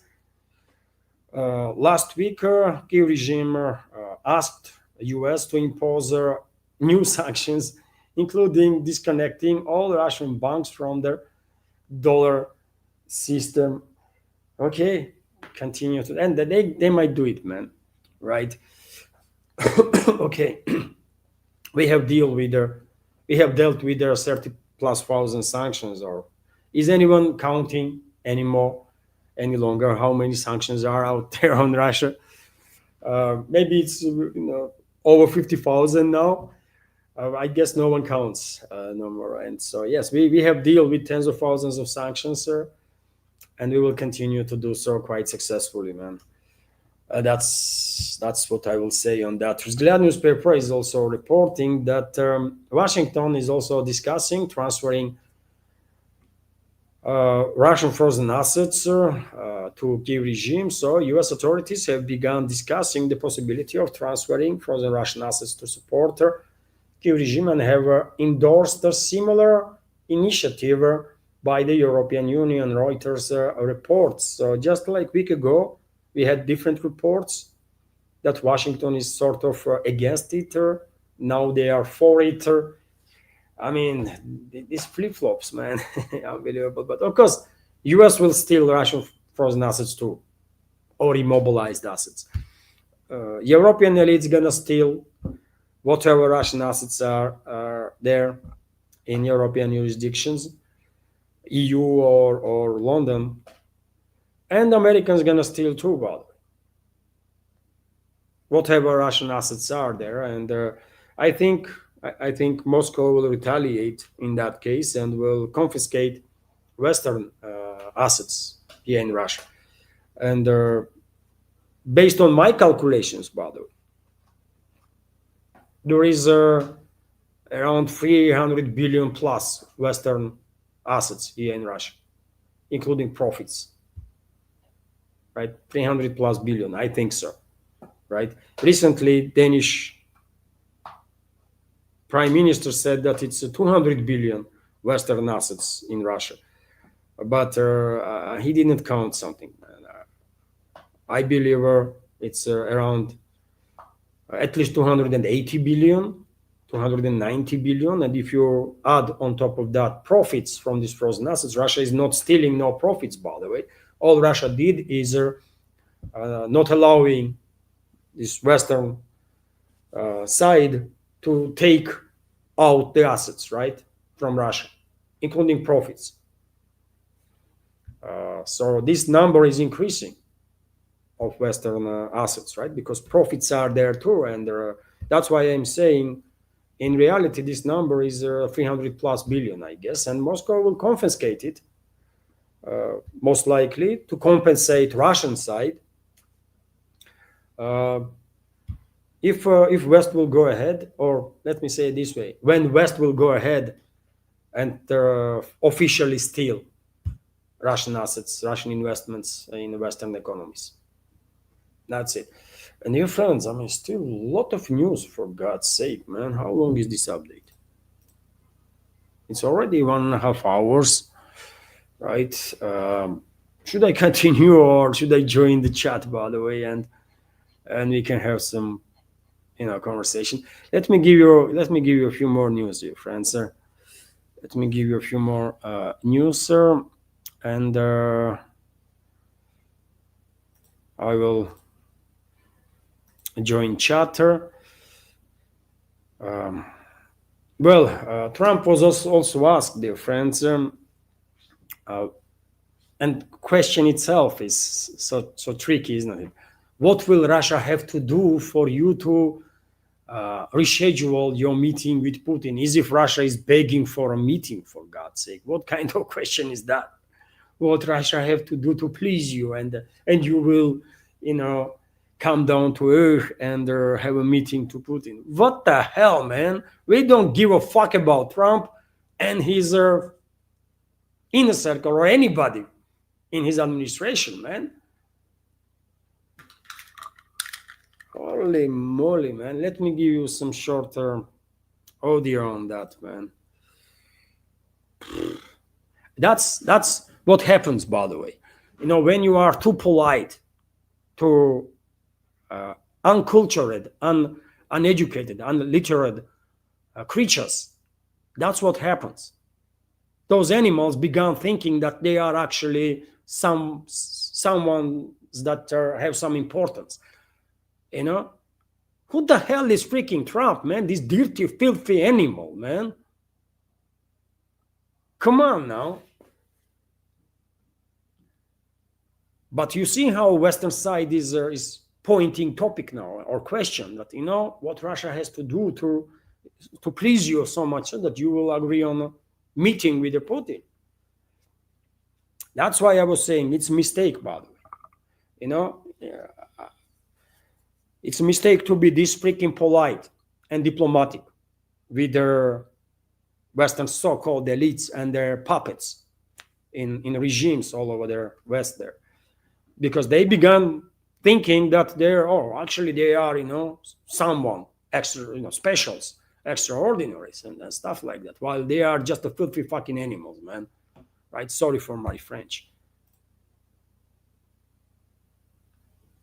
So let me give you this short It's embarrassing, for God's sake, man. Let me give you this short video. To do for you to reschedule your meeting with Putin? We're going to have to know that we're going to make a deal. I'm not going to be wasting my time.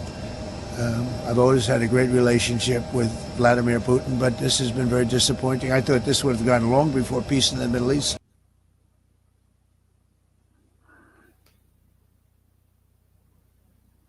So that's it, man. Do I have to add anything here? Is this not embarrassing, man? It is embarrassing, man. When this disgusting creature, Trump, is acting like that, you know what, I'm not gonna waste my time, and you know, what the hell, man? What the hell? It's not good, man. It's just too freaking bad. But nevertheless, you know, after this failed trip of Dmitriev into US, and I have no doubts that trip gonna be failure. It is already failure, by the way. Personal opinion, yet again, you might disagree with me, of course, but I think after this failed trip of Dmitriev, special envoy of Russian Federation to US, hopefully, you know, these people in Putin's inner circle that are still pushing this nonsensical idea that we can reach some agreement with the Trump and his administration. Hopefully they will all get lost, man, right? Because they are harming Russia. They are harming Russian interests and interests of the Russian people. Maybe they have a great idea, by the way. It's you know, it's a great idea to have a good working relationship with US. Of course it is, right? But it's just not happening. Not with these people, man, right? Not with these people. Not with Trump, Rubio, and the rest of the garbage there, right? This is not America First people. These are assets of globalists, Zionists, and neocons, man. That's what it is. This is not an America First people. Why this is that difficult for Kremlin to realize, to understand, man? Just because Trump said he's America First does not mean that he actually is, man. He is not. And he is harming US unbelievably, tremendously, you know? And even diehard Trump supporters, former diehard Trump supporters, no longer have any belief in that freaking creature, man.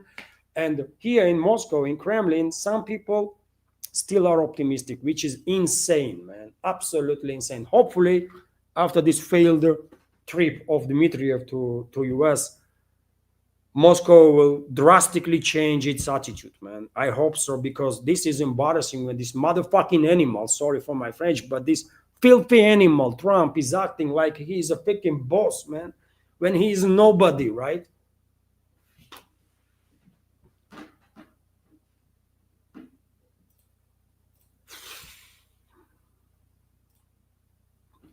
Let's continue, dear friends. Let's continue. Real talk, man. Real talk, right? I guess majority of you that are here exactly for that. Real talk, real opinion, real emotions. That's all it is, man. Right? But nevertheless, I'm not happy that sometimes my language is just too French. So my apologies for that. And so, yeah, let me continue, dear friends. What else do I have? At least I will go through a quick summary. Well, Trump threatened Hamas once again and issued some 48-hour ultimatum to transfer bodies of the killed or dead hostages immediately, or else, right? This is third or fourth time Trump is this directly threatening Hamas, and already, by the way, according to reports, including Western so-called media, is reporting that Israel, probably with the assistance of U.S. Intelligence services, already in support of some 4 terrorist groups, by the way, inside the Gaza. Although these terrorist groups are beyond the yellow line, so-called, right, on areas which is still controlled by Israeli forces. So there is 4 terrorist groups that are receiving assistance, weapons, intelligence, military assistance from Israel. And allegedly, Israeli regime and its allies are planning to use, its American allies and others are planning to use these terrorist groups to orchestrate war with Hamas through hands of these groups, these terrorist groups. And I already have seen, by the way, probably many of you have also seen videos when these Israeli-controlled terrorist groups are engaged in a gunfight with Hamas fighters, and then Israeli drone is targeting Hamas fighters. Have you seen those videos already? It's on internet, by the way. Many Telegram channels shared video. So Israel is directly in support of these terrorist groups, and Sky News reports about existence of these four terrorist groups that are supported by Israel. And this information is coming from one of the leaders of these terrorist groups that Sky News interrupted, had a communication with. So that's one of the ways. Seems like how Israel and the US and their allies are planning to deal with Hamas, and how they are planning to continue basically genociding Palestinian people, right? RT is also reporting that, one of their ideologues of MAGA movement in the US, former advisor of Trump, Steve Bannon, come up with some crazy idea of free state solution. And he wants a Christian state in Jerusalem. I mean, why in Jerusalem only? Let's say, I mean, why in Jerusalem only? Steve Bannon knows where Jesus was born, right? He was born in Bethlehem city, so why not Bethlehem should be Christian Republic or something like that? So what a sickening idea, man. But anyways, some people in the Christian world who listen to Bannon might say, well, what a great idea. Yeah, man, I mean, it should be Christian state there. And some people probably remember all the crusades and all that kind of stuff without knowing how many atrocities those crusaders committed, by the way. They were killing everybody, right? With no mercy. They were freaking mass murderers, man, those crusaders. You know? And it's a Western Christianity that committed that sin, not Eastern Christianity, though. Orthodox Christians, we don't operate that way. We don't genocide people, right? Just because they have different faith or they have a different, I don't know, ethnicity or race or whatever. But Western world operates very differently. They are all about genociding. Just take a look at the history, right? And crusades was genocides, by the way, crimes against humanity, right? And crusades were directly guilty for a fail of Byzantium Empire, Eastern Roman Empire, so-called Byzantium Empire, which was Orthodox Christian, by the way, right? It's a crusaders that weakened Constantinople so much so, by the way, that when Turkish tribes or Turkic-speaking tribes arrived in the area, well, Constantinople, Byzantium was unable to basically not just defend its borders, but it was unable to defend its capital. And Constantinople failed, and now majority of humanity knows that city, that great Christian city, as Istanbul, right? And whose fault is that? Fault of Western Christians, so-called Christians, man. There is nothing Christian about either crusaders, by the way, or about modern, these psychopaths in US, for example, right? That claim to be Christians and same time are all about Israel first. What the hell, man, right? But anyways, let's go through this news here. free state solution is needed to end the war in Gaza and bring peace to the region. And I'm sharing with you this information just because, who knows, maybe Steve Bannon still has some connections with Trump, his administration, right? And maybe he's just highlighting topics that Trump will begin talking about soon, maybe. And that's the only reason why I'm sharing this information. Otherwise, I don't really care what Bannon has to say, man. So free state solution is needed to end the war in Gaza and bring peace to the region, which would include a Christian state. According to Steve Bannon, former advisor to US President Donald Trump and podcaster. During his War Room podcast on Friday, Bannon said Israeli Prime Minister Benjamin Netanyahu has failed to realize his vision of a greater Israel concept based on a biblical land that stretches from the Nile to the Euphrates. Critics link Netanyahu to their idea, citing his rejection of Palestinian state and the continued expansion of their settlements in the West Bank as a proof of their de facto pursuit of this. And we have a quote from Bannon here too. This greater Israel project of Netanyahu blew up in his face, destroyed Israel, and this is why now you have to go to free state solution, and one of those states has to be a Christian state of Jerusalem. Bannon said, we need a Christian state in the Holy Land. You just need it to make sure 20, 25, 30 years from now, everything's kind of sorted. No, Bannon, no. What you need, or what the world needs, is this fascist entity Israel to be demilitarized, denuclearized, and the fascist society of Israel in its majority. I'm not saying all Israelis are fascists, but majority is a fascist.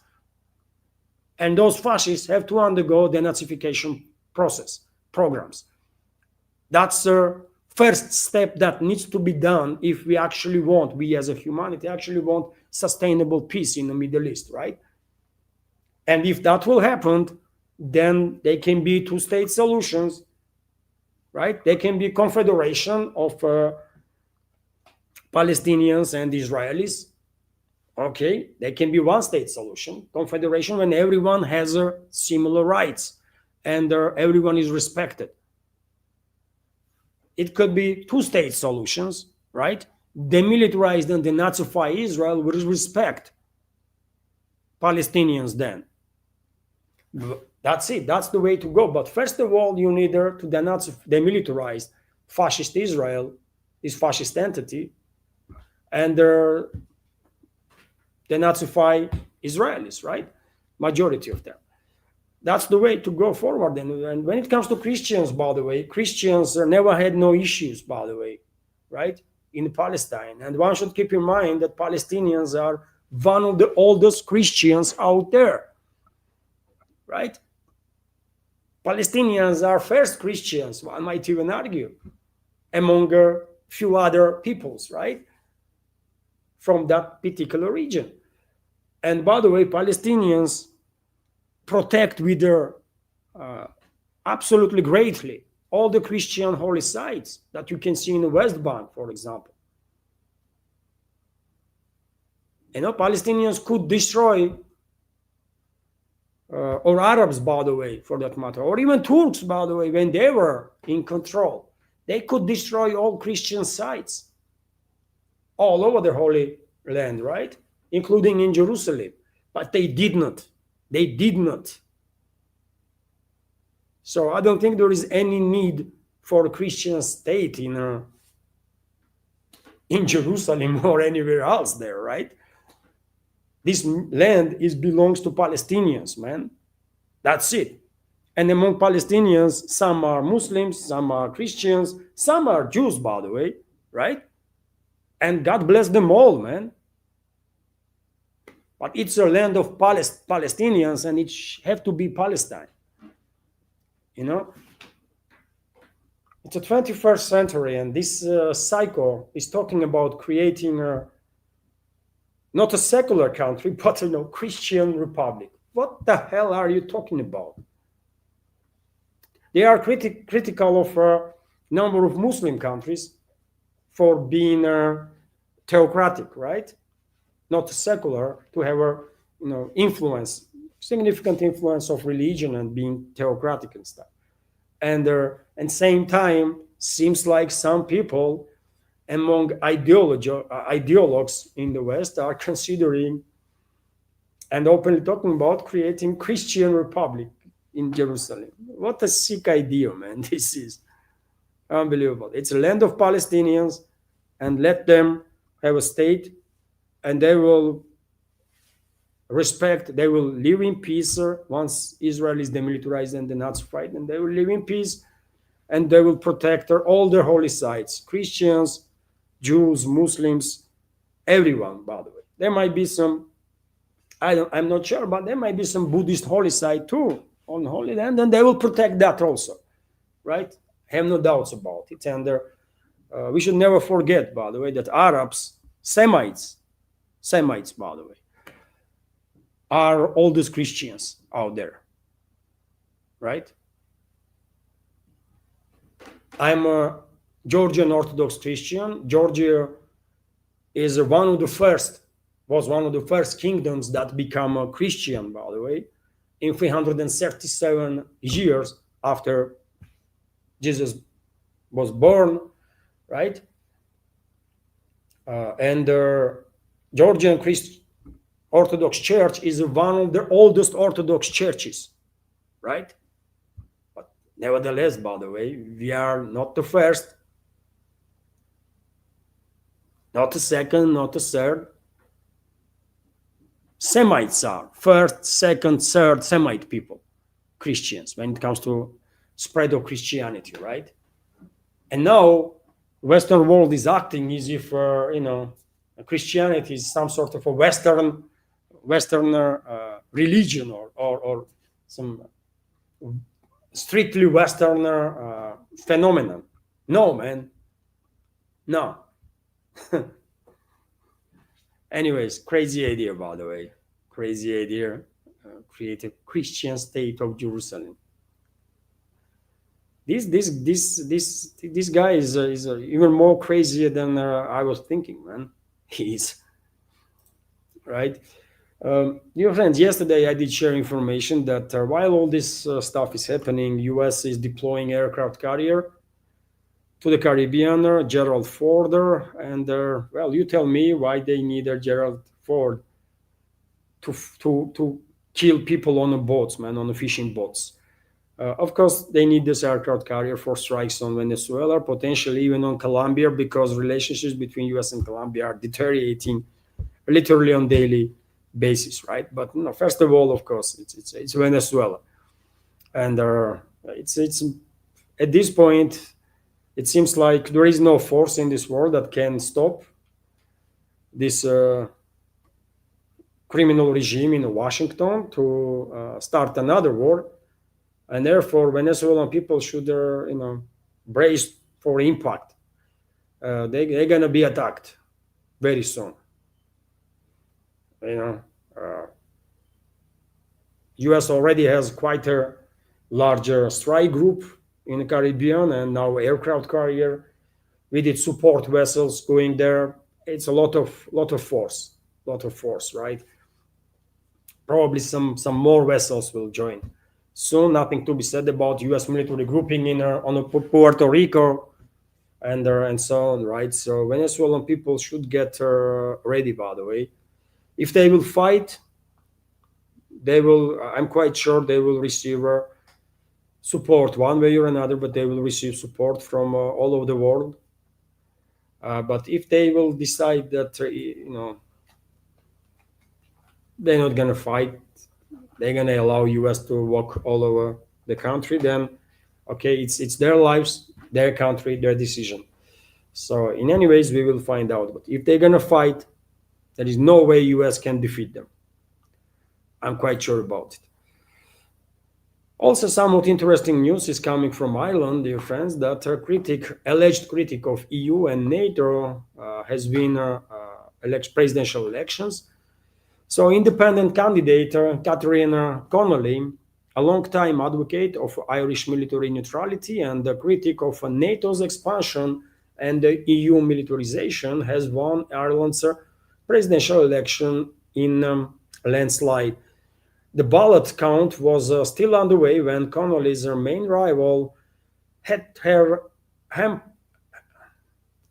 Humphreys, or I don't even know how to pronounce this name, Heather Humphreys, consider defeat after early tales showed her trailing by a wider margin.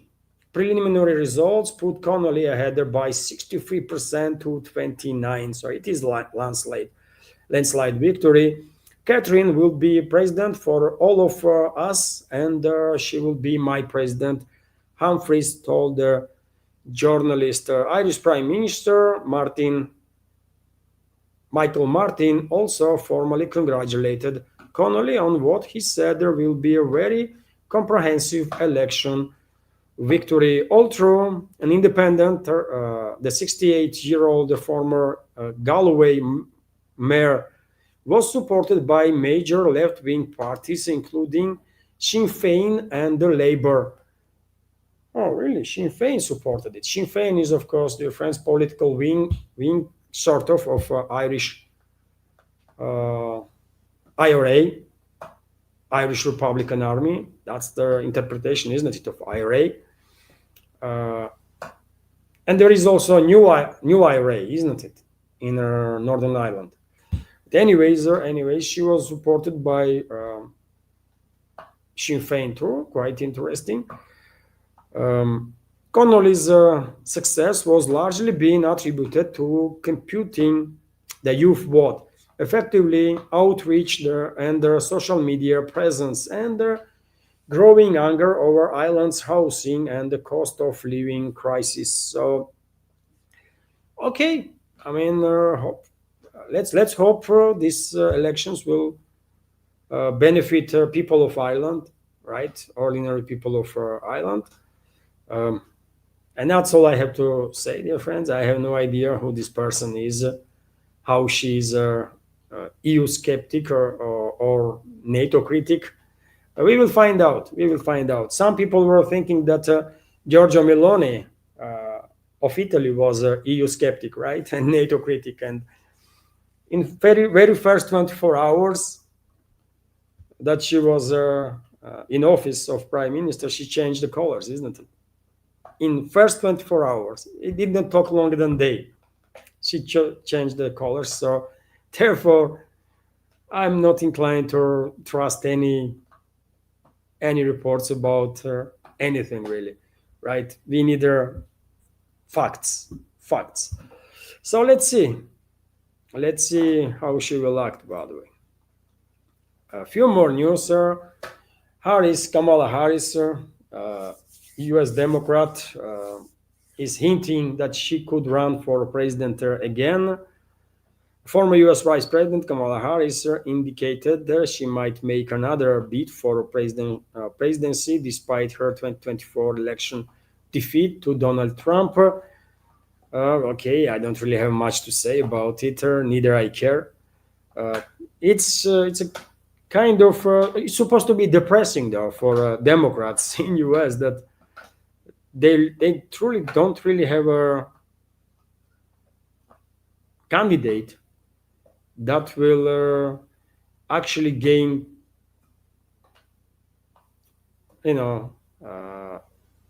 majority support even among traditional Democrat voters. And Kamala Harris, seriously, man, come on, she barely can talk 3, 4, 5 sentences next to each other without losing their connection with reality. So she's in a better condition than Biden for sure. She's younger, but she's just too freaking dumb, man. Just too dumb, man. Unfortunately, anyways, I don't really care. Let them run with whomever they want, by the way. At this point, among Democrats, seems like most popular figure is Mandami, or whatever his freaking name is, man. That guy who runs for New York mayor's position. And that's about it, man. Who else they have that public is talking about in any way, shape, or form? I don't know. But midterm elections are coming, isn't it? And Trump's first year is so disastrous for US, by the way, that I think, and Trump disappointed so many people, centrists, and even so many Republicans that midterm elections might turn out to be total disaster for Republicans. That's for sure. And that's exactly what is going to happen, most likely. Also, as you already know, dear friends, Kuala Lumpur hosts largest in history ASEAN summit, the largest in history summit of the Association of the Southeast Asia Nations will open in Kuala Lumpur, the capital of Malaysia, and well, plenty of delegations from all over the world are there, presidents, prime ministers, others, right? Russian delegation is led by Deputy Foreign Minister, I believe, or maybe Lavrov will go there too. But today I see a report about Deputy Foreign Minister traveling there. Trump is also in Kuala Lumpur in Malaysia, in Malaysia, by the way, and of course he cannot live a day without spotlight, and I guess his administration use their influence or whatever on leadership of Thailand and Colombia, and they come up with some freak show. They sign up for some papers in front of press, by the way, and declare that they are resolving conflict, and they praise Trump for his greatness and how incredible he is, and all that crap, man. All that crap. It's a shame, man. The world is turning into a freaking bloody circus, man. Right? Alentaro is, and by the way, I have no doubts that this confrontation between Cambodia and Thailand was provoked by US, and they are claiming now to resolve the conflict. I'm 100% convinced US used its influence on Cambodia to provoke confrontation. 100%, 100%, right? And when they see that Thailand was about to freaking roll over Cambodia, Thailand was gearing up, by the way. They Air Force and that kind of stuff. And well, that was a point when US said, oh, okay. I mean, yeah, that's enough. That's enough. Let Trump now have talks with both sides, and he will get Nobel Peace Prize for that. That's what happened approximately, I guess.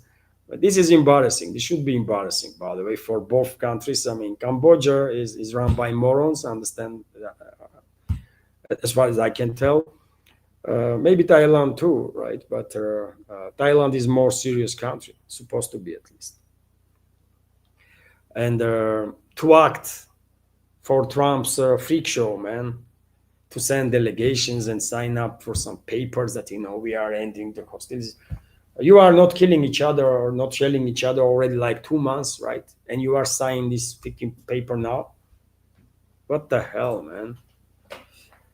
Anyways, we have also reports, by the way, about date that Trump might have a meeting with the Chinese leader Xi Jinping in South Korea after ASEAN summit, and that day is potentially October 30 of this month. Let's see if meeting will take place. I don't really understand why Chinese leader would waste time talking to Trump. I truly don't understand, man. What is the point, right? It's a total waste of time to talk to Trump or anyone from his administration, right? Maybe it's just a game of politics, part of the game that they have to have a meeting. Otherwise, I don't think this meeting has any practical means or necessity to happen, right? And let's see, maybe Xi Jinping will say that he's just too freaking busy and have no time for clowns, right? We will find out.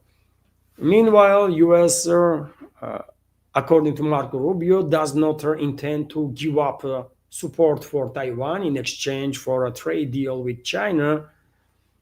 Okay. Taiwan is China. By the way, Taiwan is China. Chinese territory. It's just controlled by these descendants of freaking Chiang Kai-shek and what other freaking name of others were, right? And last time I checked, by the way, Taiwanese leadership pretends to be only legit government of China, right? They're not used to be for separatism or something. There was a war between Chiang Kai-shek forces and the Communist Party in China. Chiang Kai-shek forces lost her. They end up on those islands. Taiwan is being biggest of them. There is few others, right? And that's it, really. Taiwan is China. Taiwanese people, majority of them are Chinese people. Period.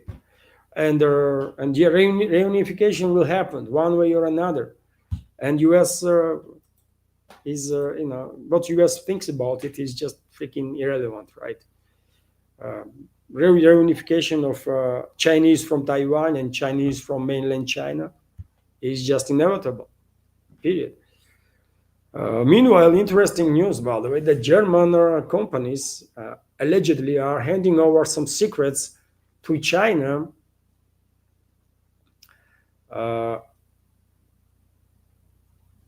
to have some leverage, by the way, in terms of receiving rare earth materials. So Bloomberg reports that China gained access to Germany's industrial secrets and in exchange for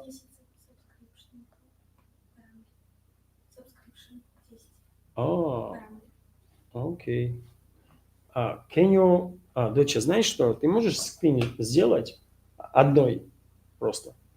Вот, покажи. Just a sec, dear friend. Окей. Окей. Или она мне может скинуть. And so... окей, все. Дочь. Все, я все вижу. Okay. And so, yes, reports are, by the way, that these German companies, in order to get their hands on Chinese rare earth materials, magnets, and whatever else they need, they are sharing some allegedly secret technologies with Chinese counterparts, and if true, then one might argue that recent decision of China to put some barriers on export of rare earth actually worked. It turns out that about 95% of rare earth elements without which it is impossible to produce electronics, cars, weapons, and other technologies Germany receives from China. According to their agency, now to obtain a license to import these minerals, German companies are required to provide China with detailed and confidential information, production schemes, product photos, client lists, as well as data on annual production volumes.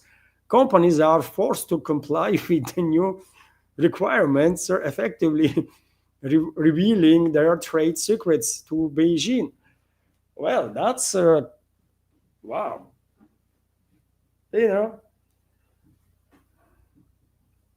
Well, China is walking all over these Western companies, isn't it? This is no good, Bob. Of course, we will all agree that this is not fair. This is not good.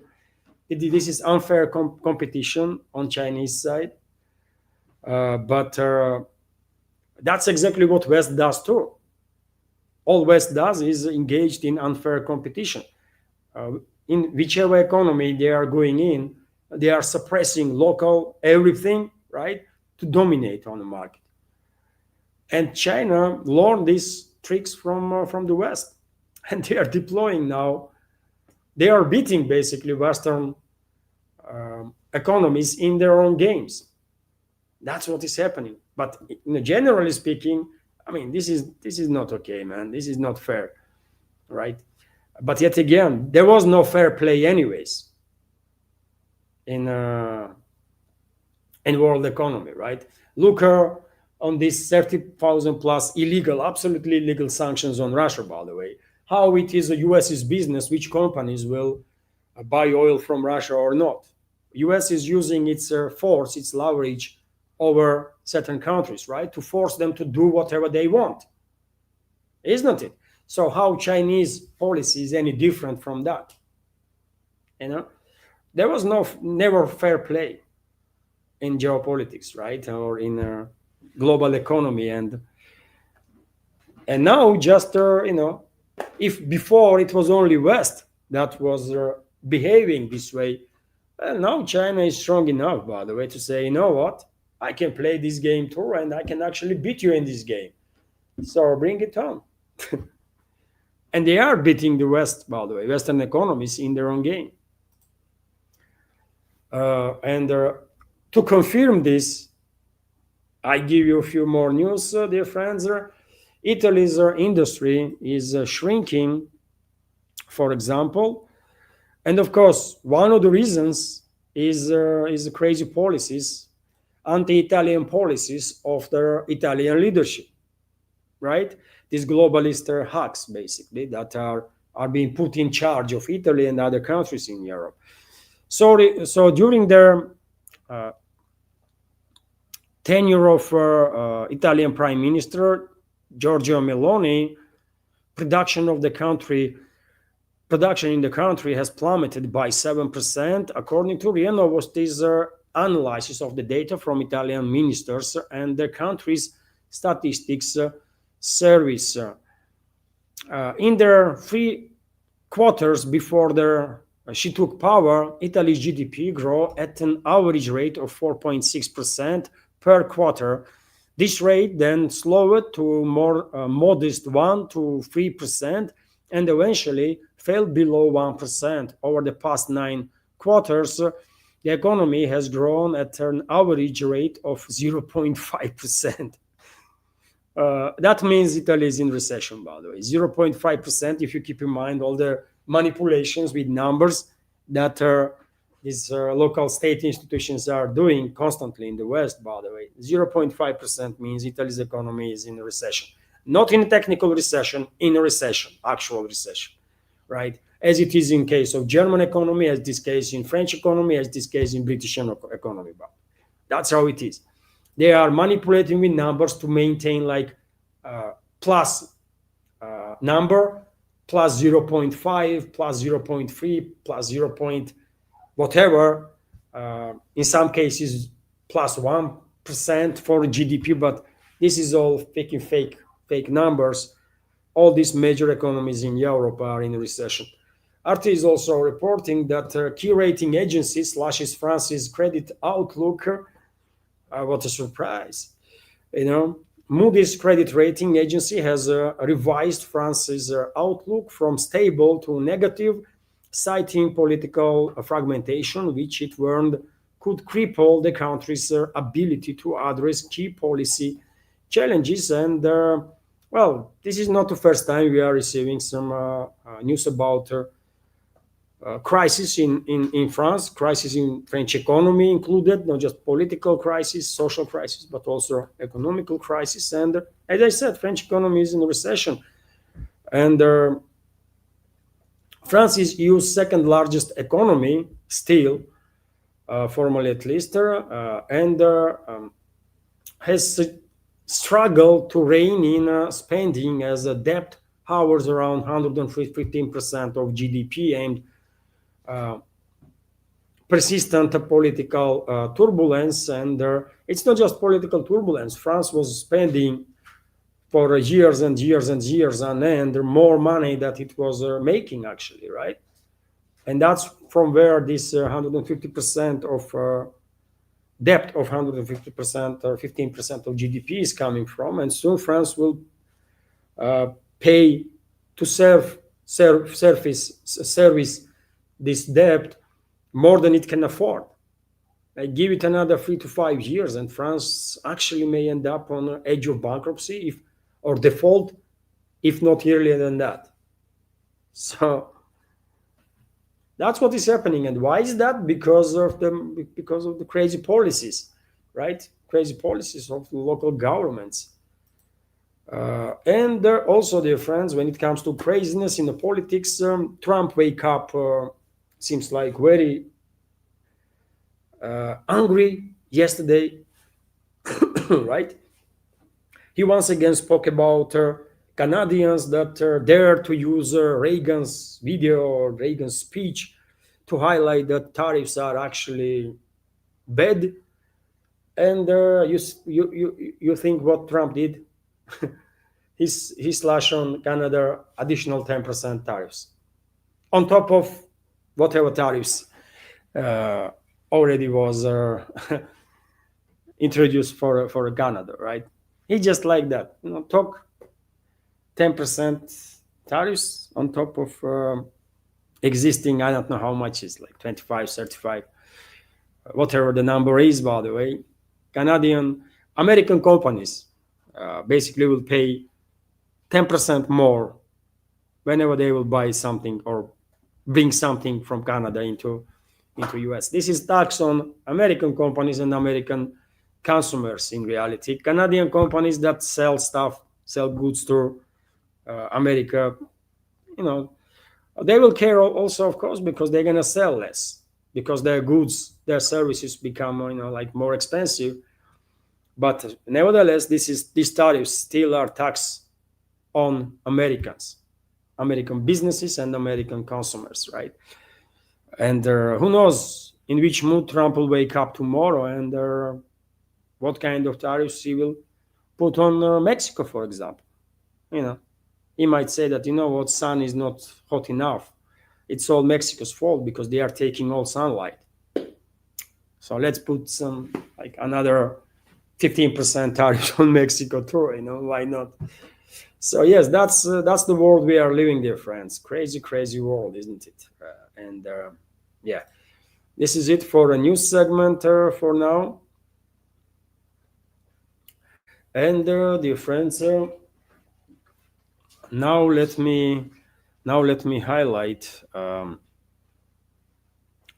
There was, as I already said, dear friends, there was super chat on Rumble from Dead Reckoning, from Dwayne Cook, D Modus Cutter, Banzo Beans, and Iofi gifted basically 10 members of our community with their premium subscriptions on Rumble. Thank you very much to all of you, dear friends, and I will go through each and one of these super chats and supports right now, dear friends. And if you like the video, dear friends, please click that like button and leave some commentary.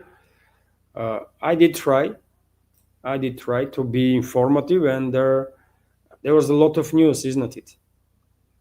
There was a lot of news that I shared, and so okay, let me highlight now this super chat from Rumble, and then I will join community chat, and hopefully there will be more questions from super chat or maybe some other support platforms. So let's start with this super chat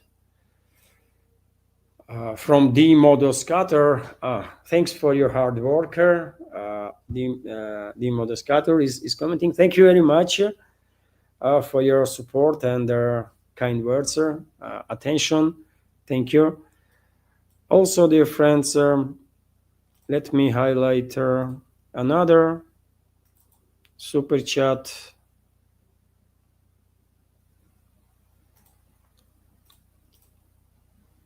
No. Let me highlight another super chat.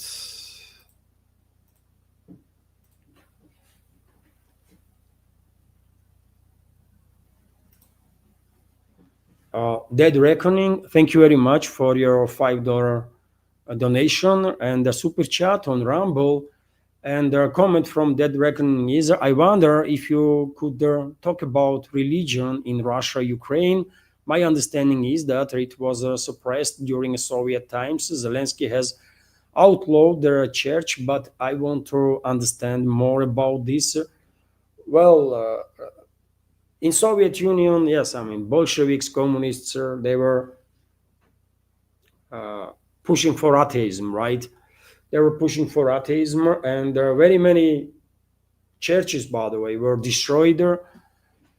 Very many churches. Members of our community on Patreon know how many times, for example, in my videos here in Moscow, for example, I made video right next to magnificent cathedral of Christ the Savior, right? And this church that you see right now is a newly built church on a place where this church was standing before revolution, right? Early 20th century. And then Bolsheviks destroyed that church, right? And after Soviet Union collapse, shortly after, I believe, work began to build on the same place, rebuild the church, basically. This magnificent church. Many of you, of course, are familiar. What am I talking about, right? And stories were happening all over the Soviet Union, by the way. It's not just Christianity that was under pressure. Under pressure was all traditional religions of the Soviet people. Islam, by the way, Buddhism also.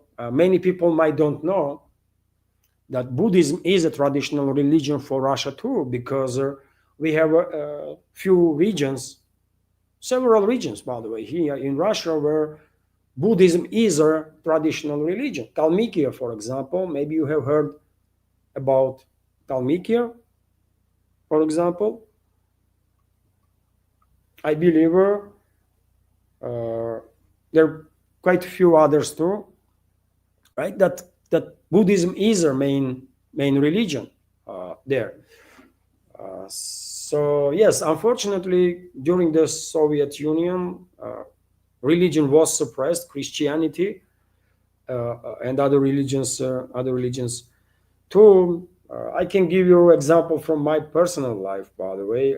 In Tbilisi, capital of Georgia, I was living next to Church of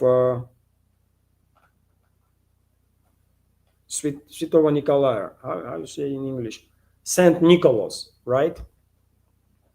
And famous church in Tbilisi, by the way. And Saint Nicholas is also very much respected and very popular saint, of course, as all of them, right? All the saints. And so during the Soviet era, by the way, church was not operating as a church. It was a concert venue. It was a concert venue, by the way, and tourists from God knows where, from all over the world, basically, from the Western countries too, were coming in to go into this church and see some concert, by the way, of traditional Georgian dance, traditional Georgian folklore, I mean, music and so on, right? It was a concert venue. And after Soviet Union collapsed, shortly after, of course, even before Soviet Union actually collapsed, already when country was collapsing, there was during Gorbachev, some changes were already in place, right? And religion was not really suppressed during the Gorbachev period. And so yes, changes began, and many churches were restored as a churches, right?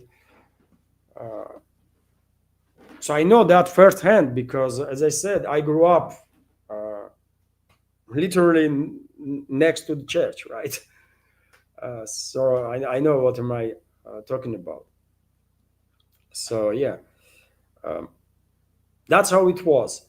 Now, by the way, in Russia, all main religions are absolutely respected. There can be no doubts about that. If anyone dares to insult religious feelings of others, by the way, you're gonna be lucky if you will if you will only pay fine for your reckless behavior.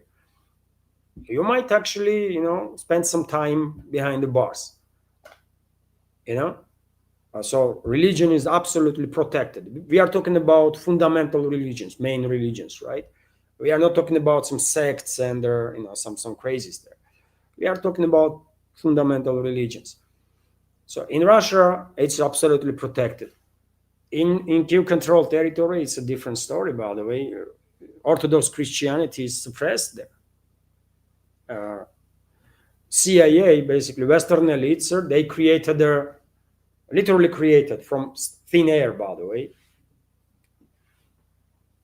organization. They call it a church, Ukraine's Orthodox Church, and they decided to suppress legit, actual, canonical Ukrainian Orthodox Church with this and replace it with this creation of the West, right? I'm quite sure it was not just CIA, but of course the Vatican was engaged in that hostile act against orthodoxy. Unfortunately, a Greek Orthodox Church was involved in that, and also a patriarch, Constantinople patriarch. But majority Orthodox churches, by the way, majority of Orthodox churches did not recognize this criminal organization that was created by CIA, MI6, Vatican, and so on, right? And will never recognize, by the way, right? Georgian Orthodox Church did not even think about recognizing those criminals as a legit Orthodox Christian church, man. No, man. It's unbelievable sin what they committed, right? In religious terms, they will never be forgiven for that, and should never be forgiven, right? So in Ukraine, Orthodox Christianity is suppressed, true Orthodox Christianity, right? Unfortunately, and this will stay this way until this Western-backed terrorist regime exists there. They are burning down churches, by the way. They are blowing up churches. They are confiscating, in many cases, they are confiscating churches and giving those from Orthodox Christianity and giving these churches to those criminals that CIA created with MI6, Vatican, and so on, right? So that's what is happening there. But here in Russia, by the way, all religions are protected, of course. Majority of Russians are Orthodox Christians, although, as I said, Islam is a traditional religion here in Russia. Buddhism is a traditional religion here in Russia, because there is a national autonomous republics where traditional religions are. Islam, for example, in Northern Caucasus region, by the way, only republic where Orthodox Christianity is a main religion is North Ossetia, Alania, right? All the other autonomous republics in Northern Caucasus, their Islam is a main religion, traditional religion, right? As I said, Kalmykia in Kalmykia, Buddhism is a traditional religion. In Buryatia, it's a Buddhism too, isn't it? And there is also a few regions where Buddhism is a traditional religion, and all religions are protected, probably, right? Same in Georgia, by the way. In Georgia, of course, Orthodox Christianity is a dominant religion. Vast majority are Christians. Although, by the way, in Akhmeter district of Georgia, in eastern Georgia, in parts that are bordering with Ingushetia and Chechnya autonomous republics of the Russian Federation, there are ethnic minorities that are Ingush or Chechen origin, and they are Muslims. And in Ajaria region, by the way, in Ajaria region, there is also that was occupied by Turkey for 300 years, by the way, and was freed basically by Russia and given to Georgia back by Russia, Russian Empire. In Ajaria, of course, majority, after unification, Christianity, Orthodox Christianity, of course, went back, and now majority are Christians, Orthodox Christians, but there are some Muslims also, because some Christians during that 300 years of occupation, become Muslims, right? And that's how it is. And also in eastern Georgia, by the way, and Ajaria is western Georgia, right? Batumi, maybe you have heard the name of the city on the coast there, capital of Ajaria, autonomous republic. And only in eastern Georgia also there is a Marneuli area, Marneuli district, where I don't know ethnically how it is right now, but there was a significant presence of Azerbaijani nationals, Georgian Azerbaijanis, let's say this way, right? And they were Sunni Muslims, right?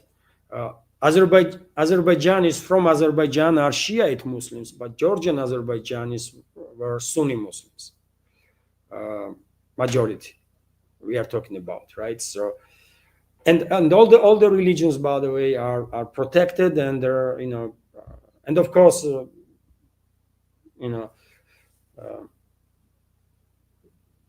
Islam, Christianity, Buddhism, Judaism, by the way, all of them are protected, and they're are traditional for our countries, right? So that's how it is. And religion is protected, religious rights are protected, and if anyone dares to insult religious beliefs of someone, this is not going to end well, man, for that person. That's for sure. Thank you very much, Dead Reckoning, for your question and super chat and the donation. Also, dear friends, there was a donation from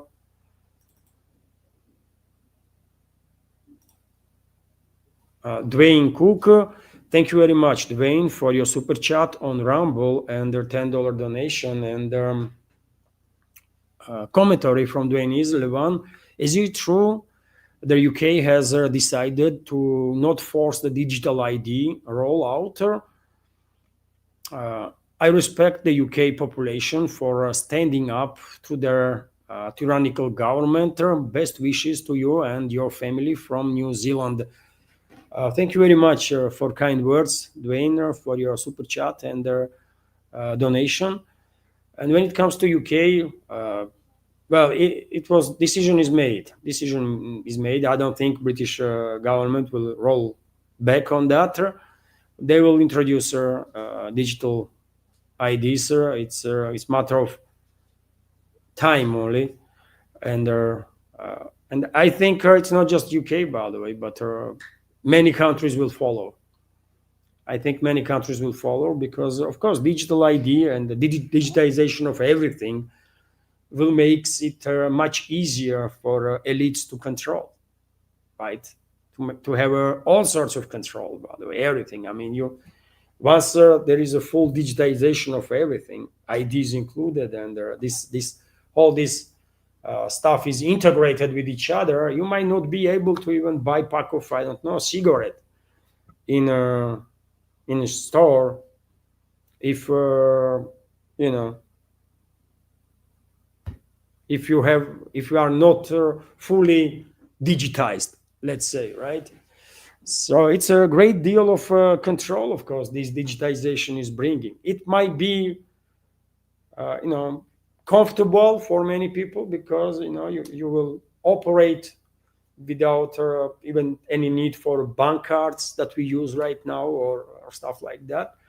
You just go in the store, take whatever you want, go out and programs will automatically take it from your account.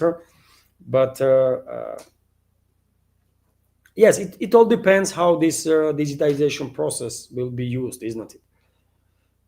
And because we have no trust in elites necessarily, obviously many people think that this is going to be used against the people, right? Against the ordinary people. That's the fear among many, right? But when it comes to UK, no, London not gonna roll back on this decision. They will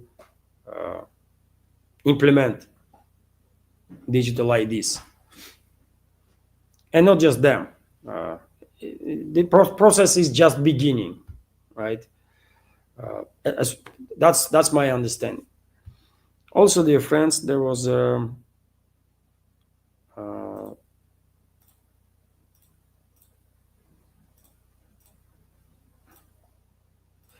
also, dear friends, EOFI, I mean, hopefully I'm pronouncing correctly though. EOFI, thank you very much for once again for 10 premium subscriptions on Rumble that you gifted. Truly grateful. Each subscription, dear friends, is $5. So EOFI quite effectively donated to this project $50. So thank you very much for this generous support and attention. Thank you. And also, dear friends, Banzo Beans.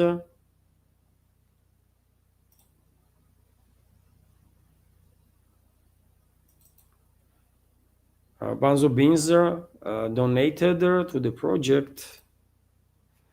Thank you very much, Banzo Beans. Thank you very much, John, for your attention and support for dollar donation. And super chat from Banzo is, what sort of pressures do you think Putin's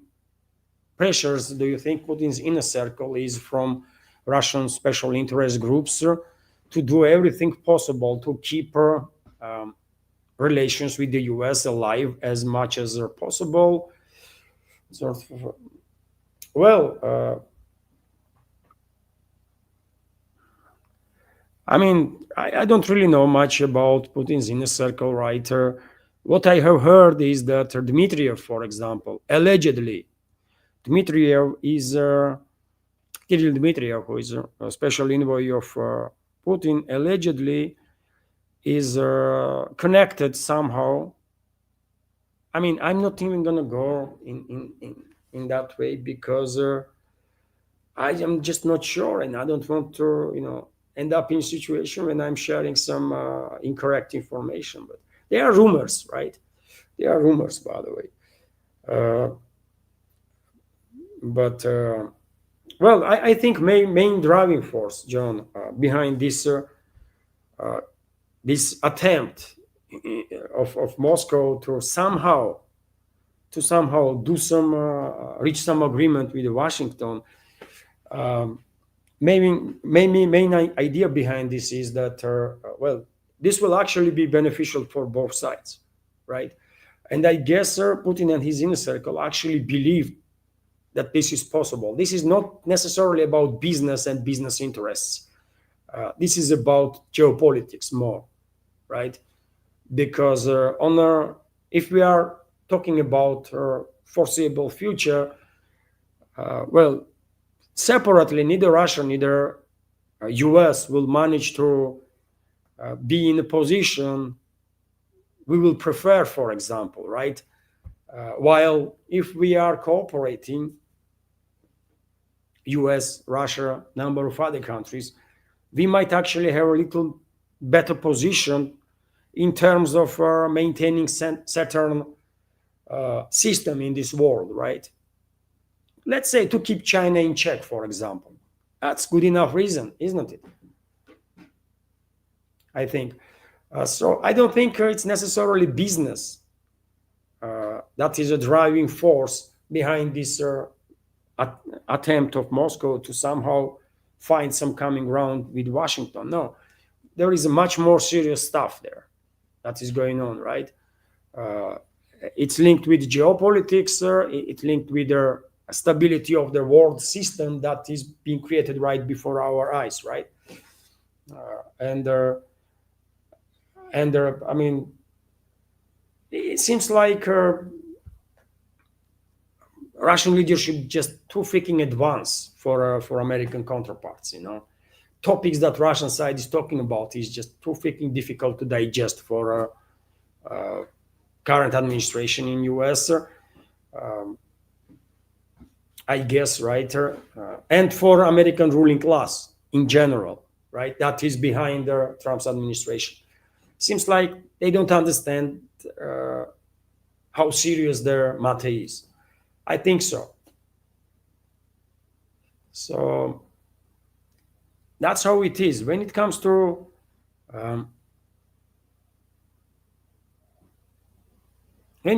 pressure on Putin, by the way, I mean, at this point, I don't think anyone can pressure Putin, really. How are you going to pressure Putin, man? You know, he built the country, basically, that modern Russia is from country that, you know, was very different, from different universe, right? He has tremendous support of public. Tremendous support and trust from public. Some of his decisions might be discussed in the public, or some of decisions might be criticized, and it is the case, by the way. You see, I'm critical of these restraint policies, for example, right? And many others. It's okay, by the way. It's a Western propaganda that in Russia you have to agree with everything, right? That government says or does. No, you don't have to do nothing, right? You don't have to agree with anything at all. But and I am demonstrating this literally in every program, right? Quite often I'm critical of this decision or that decision, and I'm saying it freely, right? Openly. So when it comes to pressure on Putin, by the way, I mean, at this point, probably only force here in Russia that can actually influence president is people, society, public opinion, right? He knows he is a historical figure. Of course, he knows, right? He is already cemented his place in Russian history. Of course, right? It's just factual. And of course, he wants now. I guess he thinks that he wants to be remembered as a good leader, great leader, maybe as someone that someone that did some very good stuff, very good job. And therefore, I think it's only public that can potentially put some pressure on him. And if, for example,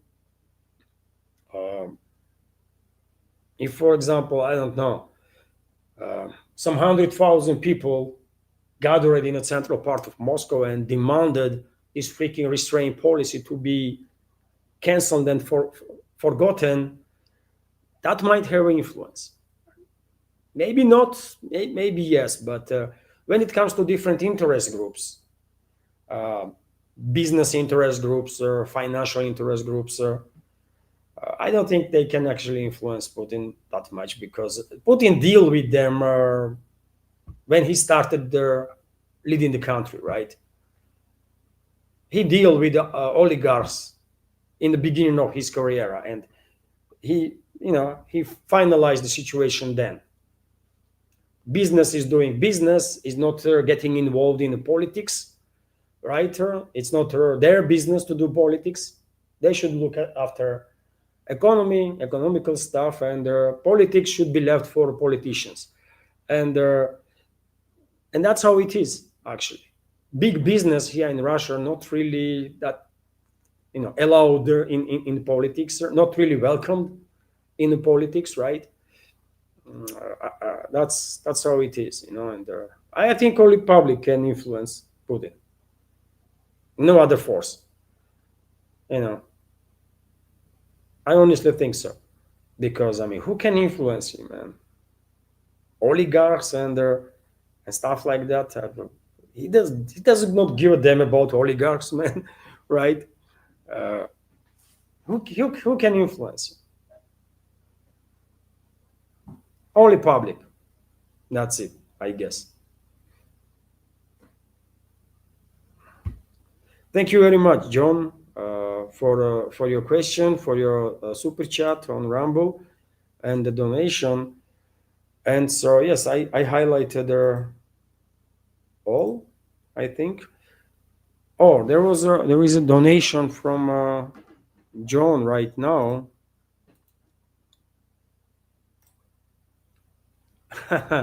Thank you very much, John. There is a donation from John again. Super chat on Rumble, and let me highlight, dear friends.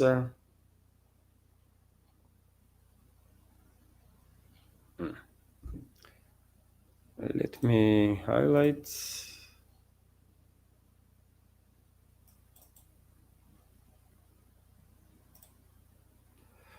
Thank you very much, Banzo Beans. Thank you, John, for $10 donation, and there are super chat on Rumble, and comment from John is for Halloween decorations.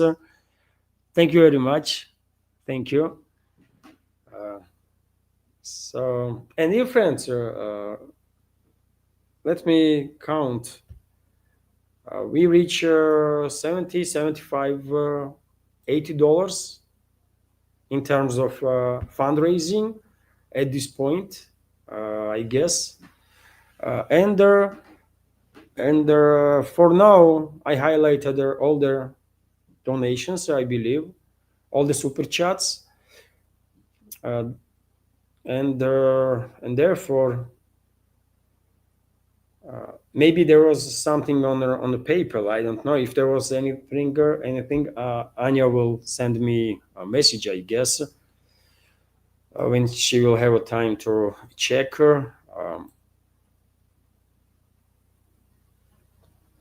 And so, okay, let's go through questions from chat now. If there will be any super chat or donation, of course, I will swiftly switch to super chat or questions from support platforms, and come back to chat. This live stream is already 3 hours, by the way. Maybe we will do record today. It's already 3 hours, man. 2 hours and 53 minutes. Quite something. Hopefully you like the news segment, dear friends. There's a lot of news, and hopefully you did hear some news that you didn't hear on any other platform. And let me go to the beginning, and let's start from a question from Nikos. So Nikos is asking, in my opinion, nuclear war is inevitable because the West will never stop. They'll steal Russia's money, they'll send troops in Ukraine, and they'll even use tomahawks. And Nikos continues, if Russia responds, they'll use it as an excuse to invade.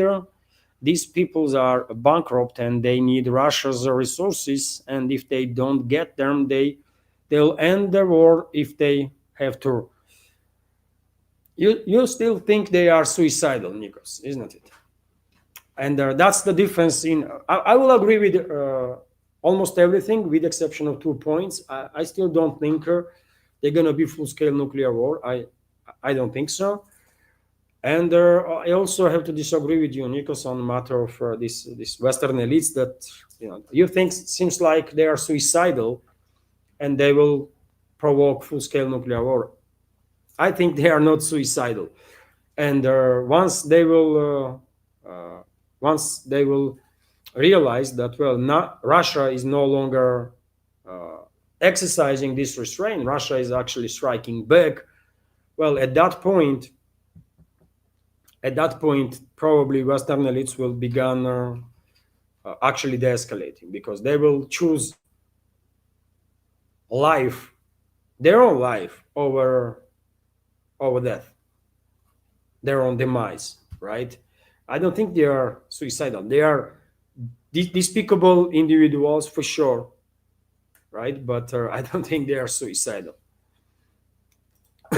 And Nikos continues, and as I said before, whether it is a Putin or he gives it to someone else, the end, like you said, Levan, is inevitable. My question is, do you think taking out Zelensky will prevent that? Well, no, taking out Zelensky will prevent nothing, really. Zelensky is absolutely irrelevant in major, if we are talking about some big picture, major scale. Zelensky is for the public, right? Zelensky is a figure for public opinion. That's it, man. He is literally nothing, nobody. Yet again, question is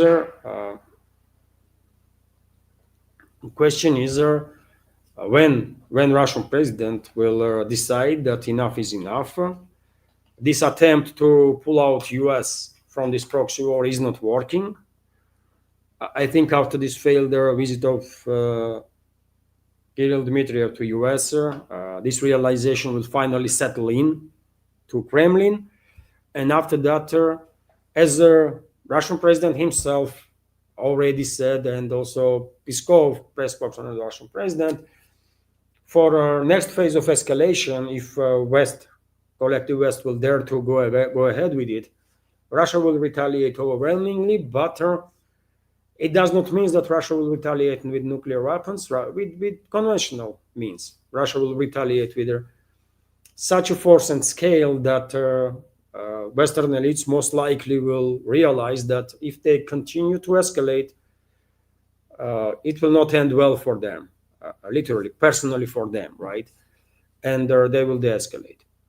Because I don't think they are suicidal, Nikos.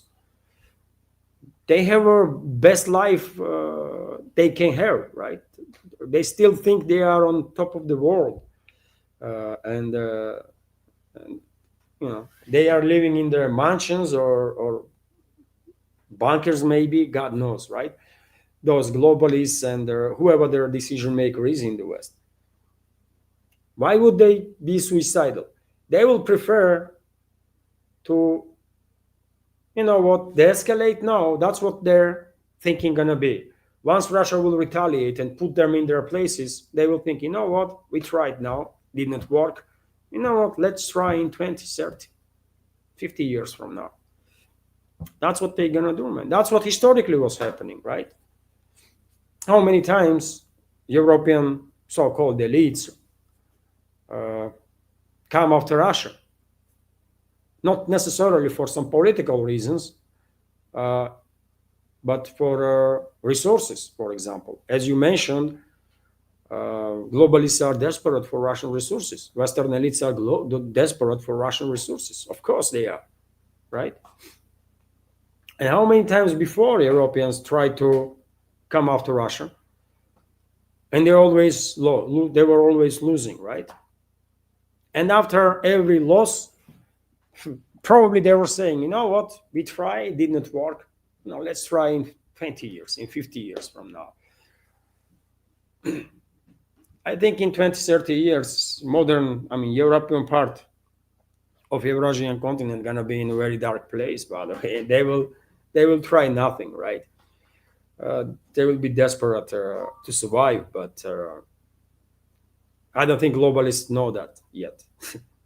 But they are not suicidal. I don't see them being suicidal, man.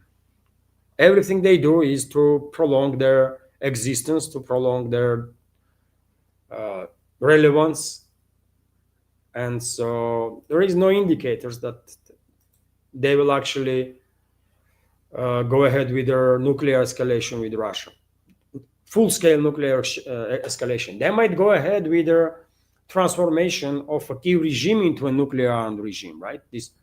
I said many times before, one of the ways West might escalate, maybe even during the next phase of escalation, is to transform, among other things, to transform this Western-backed terrorist regime of Zelensky into a nuclear-armed. And of course, that will be reddest line of all the red lines, right, for Moscow. Of course, Moscow cannot ever tolerate that, and response will take place. But even then, I don't think we will end up in full-scale nuclear war. In worst case of scenario, we might see some nuclear strikes. Unfortunately, theoretically speaking, yes, there is a risk that there might be some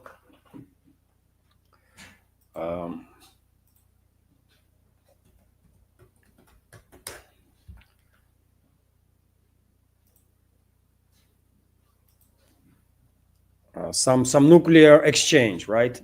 Not a full-scale nuclear exchange, but nuclear exchange nevertheless. Limited, let's say. There might be limited nuclear exchange, but I don't think we will end up in a full-scale war. Limited because Western so-called media outlets every now and then are talking about this nonsense of this stuff of limited nuclear exchange stuff. That might be indicator that maybe some think tanks in the West are actually worked about the matter and come up with the idea that yes, limited nuclear war is possible or nuclear exchange without going full nuclear. I disagree with that. I think once nukes being used there, well, gloves are off. But yet again, me personally, I'm quite sure there's going to be no full-scale nuclear war for now. Maybe I'm wrong. I don't know. But, this conflict, by the way, Ukrainian crisis or this proxy war that West is waging against Russia will end there when West will capitulate. Western elites will capitulate. And in terms of military phase of the operation, I think this proxy war will end when Russian troops will reach borders of the Western Ukraine.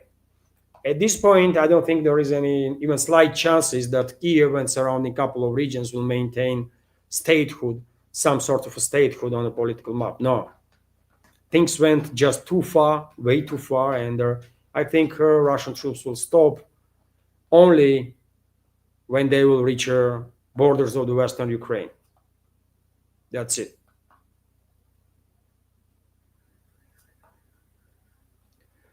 I'm scrolling now, dear friends. Meanwhile, I will check. There was a super chat, dear friends, on a Rumble right now from Banzo Beans. Let me highlight, dear friends.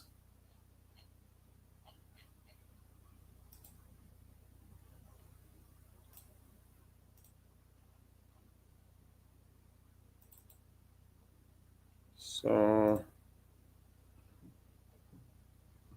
no, not this one, but this one.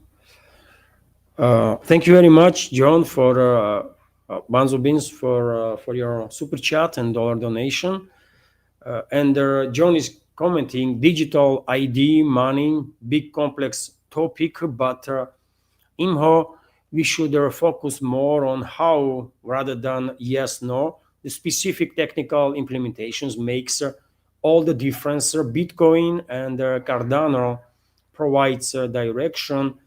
And I agree with you, John. It depends how these systems will be implemented, isn't it? I understand all of us are a bit skeptical when it comes to trust to their elites, right? And for reasons, by the way, for reasons, of course. But yet again, these advances in technology can be used to benefit humanity and to actually harm humanity. It can go both ways, right? So it depends, as John says, absolutely. It depends on a specific technical implementation of these advances. And right now, I don't think we have enough information to actually have a good informed judgment on the matter. We just have not enough information. I think. I don't know. Thank you, Jordan, for a super chat and the donation.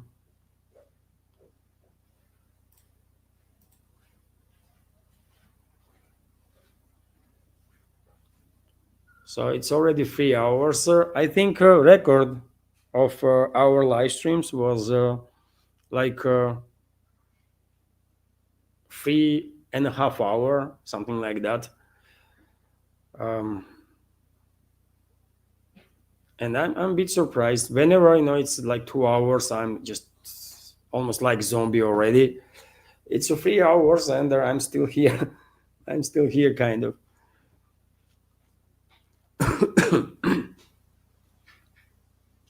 So I'm scrolling, dear friends, when I spot capital letters.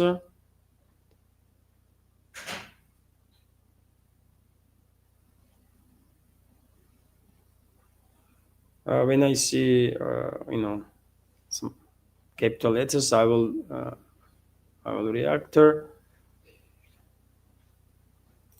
I see a question from a comment from just filming.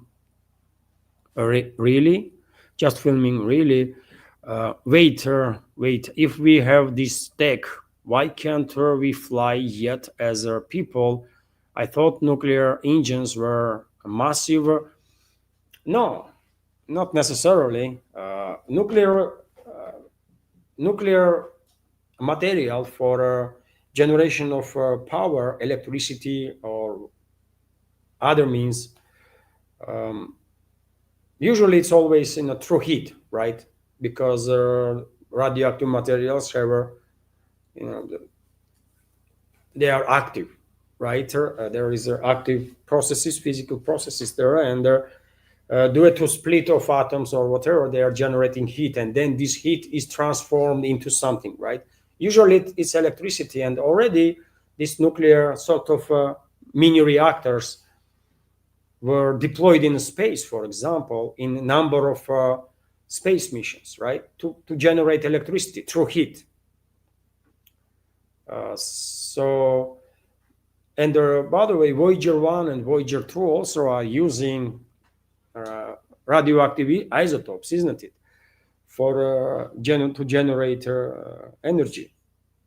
I believe they are using radioactive isotopes too. So they're not necessarily gonna be like massive. It's a nuclear power stations that have a massive, relatively larger generator, but in that case, we are talking about whole different level of power that being produced, right? In case of Burevestnik, as far as I can tell, this reactor energy source is quite compact. Once it's activated, it heats due to this exchange, right? Due to this radiation of the heat from this source, I guess air that goes inside their intake heats up instantly to enormous levels, and air, when air is hot, it's getting like increasing in volume, isn't it? And that increase forces it to just pump out of muzzle with tremendous power, and that keeps this plane move forward. I think we don't have a civilian implication of that yet, because it's probably a radioactive hazard there. Could be, by the way. You have to use some quite serious radioactive isotopes, I guess, to warm up the air on such levels, right, that it will it will go out of muzzle, right, like you have a jet engine or something. And that's a principle of jet engines too, by the way. They are heating air, right, and that air is coming out. That heated air is coming out with such a force that it pushes the plane forward, right?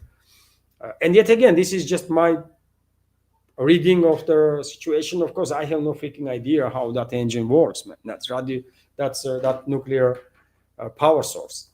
But this is easiest explanation. Physics among our community probably will share. They will have a better understanding.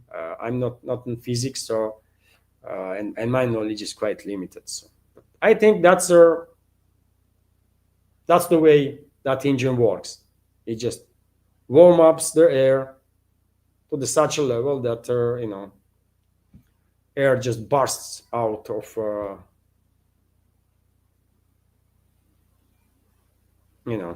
with tremendous force. But for civilian implementation, this is too dangerous, I think. Too dangerous, because hope is that we will never have to use these missiles, right? Those missiles gonna be deployed in a special place under the special infrastructure, right, to make sure that there is no radioactive hazard. And if anything happens, there are no civilians around, right, on miles and miles and miles on end. And in Russia there is a lot of places like that, right? So in military terms, yes, maybe it's worth to create such a weapon and hope that you will never have to use it. But for civilian purposes, I think it's just too freaking dangerous, man. It's But technology is there. Tests have finished successfully, and today Russian president spoke about militaries adopting this new weapon system.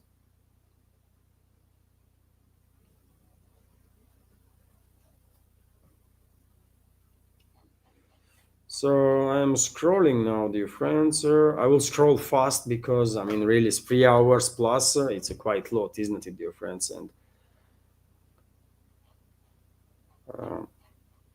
I will scroll faster. I see a question from a bald eagle. Why the media or anyone really cover when NATO officers and their mercenaries are destroyed in Ukraine? Why media or anyone rarely cover when NATO officers and mercenaries are destroyed in Ukraine? It happened many times, and everyone seems to forget that NATO is taking heavy losses. Well, in alternative media, Western alternative media, of course, there were reports about casualties among NATO officers. But if you mean why Western MSM, mainstream media, is not reporting about it, because they have no authorization to do so. They just cannot, right? I'm quite sure some media outlets in the West probably have information, but they cannot publish it, or they will face consequences if they will actually share information with public, right? In alternative media, by the way,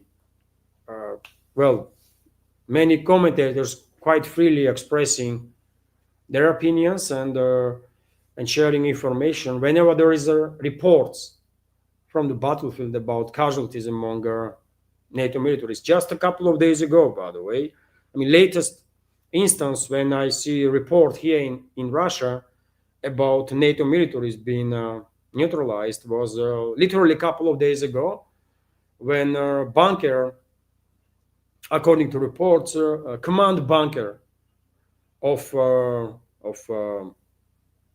NATO officers was targeted in the Kharkov region. It was not just NATO officers, NATO militaries, but also, understandably so, Kiev regime's militaries, right? It was a command center in the Kharkov region, and it was destroyed. Literally a few days ago. There was no specifics how many NATO military personnel was there, how many officers, how many maybe just the soldiers or something. But the report was that this bunker, this particular place, was a command center, basically, in which number of NATO military personnel, officers, and so on were at the point of the strike. That's what Russian media reported. This happened a few days ago, and there's quite often we have had such reports, isn't it? Here in Russia, but in the West, in the West, MSM will ignore these reports. I think information about Western casualties, Western casualties among militaries and the intelligence community will be classified for at least several decades. At least for several decades. And only after 20, 30 years, maybe some information will be released and we will learn that UK lost like 7 units of SAS, 4 units of special boat service, like hundreds of military personnel, basically. First of all, mainly special forces, right? That's at least for now. If UK deploys regular forces, of course, casualties among regular forces is going to be much higher. But for now, UK is losing basically mainly its special forces soldiers, right? And its intelligence officers. France is operating in a little different way. France has deployed its Foreign Legion, right? And therefore, France has much higher casualties. Foreign Legion can be counted as a special forces, but not really. It's just a highly advertised unit, and that's about it, really. SAS and special boat service is actually special force, right? While French Foreign Legion is just a unit, right? Comprised of all sorts of individuals from all over the world, right? And therefore, because this Foreign Legion was deployed by France, they have bigger casualties, much higher casualties than UK has, right? There were several instances of reports when information was about death of dozens and dozens of French militaries, right? And there is Poland also, for example. There are reports about German officers being killed and American officers being killed, right? But most is Poland, of course. And I mean, you all are familiar, dear friends, with statements of Colonel Douglas MacGregor, isn't it? Who says that, based on his sources, that Poland already lost 10,000 plus of its military in this proxy war that NATO is waging against Russia. So Poland has the biggest casualties among NATO member states, by far, for now. If this information from Douglas MacGregor is correct, and I have no reason to doubt his report about it, right? So, Nidish Kumar is commenting that Levan, make this time permanent. You are getting a lot of engagements at this time. You mean 3 p.m.? I started this live stream at 3 p.m. Moscow time.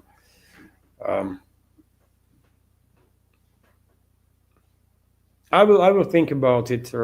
But you see, I have on 11 in the morning live stream. And at 7 in the evening nowadays. And if I don't do live stream at 7, then I will do walk and talk video. In that case, that's the idea that I have for now. Let's see. I mean, lately, what I did notice, Nidish, for last several days, I did notice that my live streams are getting a little more attention than than before, right? Maybe, and I see reports that YouTube restored number of channels of people in alternative media, by the way, in field of alternative media. They restored number of channels and also allowed number of people, number of commentators, again, in alternative media. Jackson Hinkle, for example, is back on YouTube, right? He was not given back his channel, but he was allowed to have a new channel. And I was thinking maybe YouTube administration made some changes in the algorithm, and the channels in shadow ban, including my channel, not gonna be suppressed as much as it was the case all this time, right?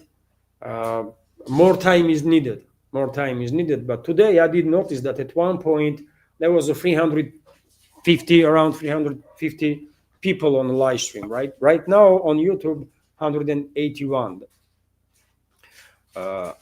So maybe YouTube actually made some changes, and if so, to lift pressure on independent channels, and if so, then maybe 11 o'clock in the morning, 11 a.m. will work good also. Because if I'm gonna do live stream, let's say 3 p.m. Moscow time, how I'm gonna do then either walk and talk video or anything else? It's just inconvenient to me. On weekends, okay. On weekends, on Saturdays, Sunday, yeah. On Sundays, this big community chat and fundraising stream usually are on at 3 or at 4, right? But no, let's see. Let's watch what algorithm does for the next week also, and then I will judge based on that.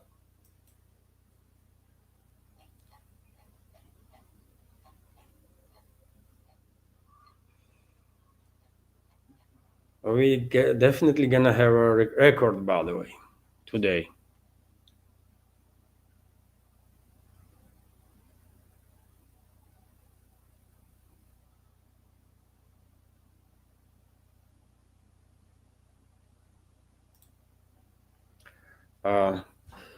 Stavros Karagiorgis is commenting, Levano. We also know that the Ukrainian imageries in the RF are also the source of Ukrainian clandestine services, tools, and their agents. Stavros, is this a continuation of a previous comment? I see your question right now. Another one, and on this topic, Stavros, if I understood correctly, you are saying that from Russian side, some imagery is being published on air that is being used then by Kiev regime, and this is true. This is 100% true. Unfortunately, even TV channels, even TV stations are not careful enough. I don't know why, how this can be. I just don't get it. Recently, there was a report, by the way, about on one of the channels about planes being deployed, sport planes, right? Civilian planes being deployed to fight drones, right? Kiev regime is doing that for quite a long time. And there was reports on one of the Russian TVs that in certain area, some volunteers were working exactly on the idea to deploy these civilian planes, acrobatic planes, basically, like Yak-50s, for example, to fight the drones, right? There was discussion about some additional, equipment that can be deployed, not just a shooter or gunner on a plane that have to use some shotgun to take down the drone, but actually under the wings, some additions to be made of cannons and stuff like that. Okay, whatever the case, there was reports about it, and this TV channel was not careful. While they were filming, some people did manage, based on frames, to identify the location of the area, and then this area was attacked. According to reports that I see, as a result of that video on the TV, actually, maybe was a source for the regime to basically locate this place and then attack, right? We cannot know for sure, but there is opinion of such. So therefore, I think you are absolutely correct that number of bloggers, number of TV channels are just reckless. They are sharing nothing to be said about some civilians, just that are making some videos and sharing on internet without thinking about potential consequences. So this is an issue for sure. Unlike Kiev-controlled territory, where you might end up in jail if you post something, here in Russia, it's not like that. So therefore, you can see literally videos where drones are flying, when drones are hitting certain areas, and so on, right? Being spread all over. Whenever I share videos of enemy attacks, I only do this when this video has been spread all over the internet, by the way. Otherwise, I just simply don't share. And most often, I just ignore those videos because, even though I know everyone have shared those videos already, but it's an issue. It's definitely an issue. And also, Stavros is asking, how is the diesel supply situation in Kiev-controlled territory? And I don't know really, Stavros. I have not heard about any diesel shortages in Europe, in EU member states. So therefore, I don't think there are going to be any diesel shortages in Kiev-controlled territory either. Maybe some gas stations that poorly operated are experiencing. It's like, when there was rumors, there was, whole stories in the West, isn't it? That in Russia there is oil shortages and people cannot fill up the tanks and stuff like that. What I was saying. Yes, there is certain gas stations that are managed poorly, and therefore their clients time to time experiencing some difficulties. There was a situation in Crimea when local government issued a notice that for one time person can buy only like 20 or 30 liters of gasoline, right? In southern regions, there were some situations, first of all, because of their poor management of a number of these gas station chains, right? Smaller ones. Big chains, by the way, they never had no issues whatsoever, right? And I'm saying this was more related to management because one of their areas where there was some issues with their supply was almost on the border with North Korea. I mean, really, in the far east of Russia. So you can understand that that situation in Far East just in no way, shape, or form can be related with all the refineries that was targeted by the regime and NATO on European part of the country, right? Far East is supplied from refineries in the Far East. And so, yet again, situation was there because of the poor management. And if now there are some rumors that there is some diesel shortages on Kiev-controlled territory, I don't think so, because I have not seen information about any diesel shortages in EU member states. I don't see any reports that Hungary or Slovakia, for example, or Romania cut supply of anything to Kiev regime. So therefore, just Russian strikes on refineries on Kiev-controlled territory would not be enough. we can destroy all refineries. Maybe we already did on Kiev-controlled territory, but you'll be able to buy diesel anyway, or gas for your car, right? Benzene or whatever. You'll be able to buy it anyways because you will, businesses, companies will bring it from Romania, from Hungary, Slovakia, and so on. So therefore, I don't think there is any shortages, like in general. In some poorly managed gas station chains, maybe, but in general, I don't think so.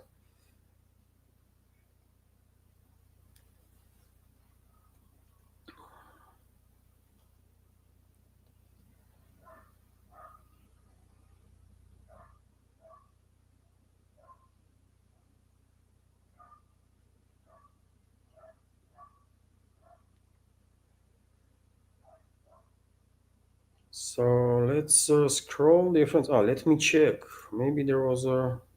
Oh, okay. I checked her.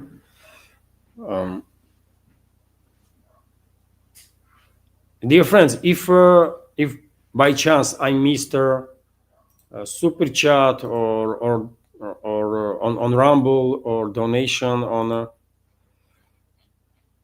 through PayPal or Boosty, I will highlight it in my next updates for sure.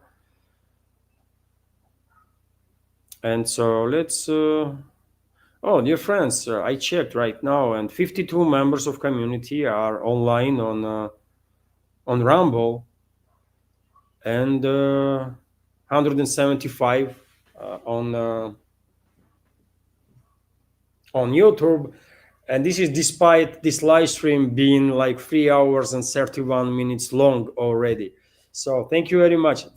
Many thanks to everyone who was participating in this live stream, and there are many thanks to you, dear friends, that you're still here.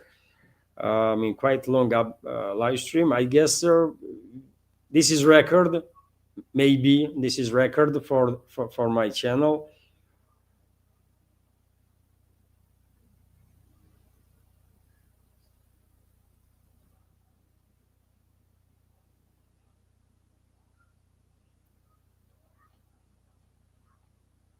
And so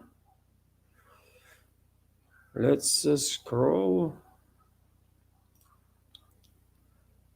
Nidish Kumar is commenting, Levan, Reliance is not the biggest oil provider. It's ONGC, which is a government entity. Reliance is a private corporation.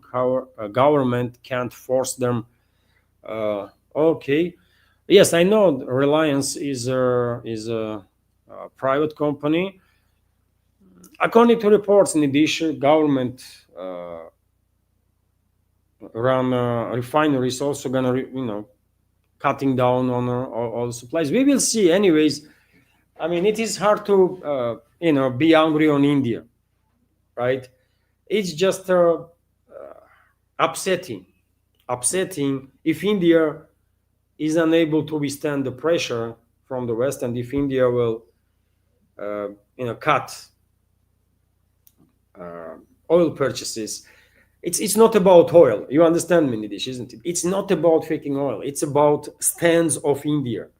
India cannot be bullied and should not be bullied and they're forced to submission. That's what I'm talking about. Otherwise, fuck that. Sorry for my language, but who cares about that oil, man?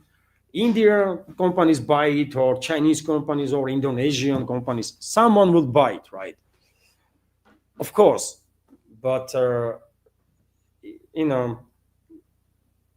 what worries me is that most in this case, because I don't really worry even for a second that Russia will have to shut down oil production just because some sanctions from the US. It's not happening, man. We will sell this oil somehow, somewhere, right? Most likely in China, but we will see. But what upsets me the most is that it seems like Washington, London, they are managing to force India to submission. That's what that's what is upsetting. That's what reports on Reuters and other media outlets are suggesting, right? When they talk about these companies are cutting ties with Russia and moving to Middle East and stuff like that, right? But yet again, let's wait and see. Let's wait and see. If India bows down now to Washington, then hopes of India to become a superpower will be postponed for decades, I guess, because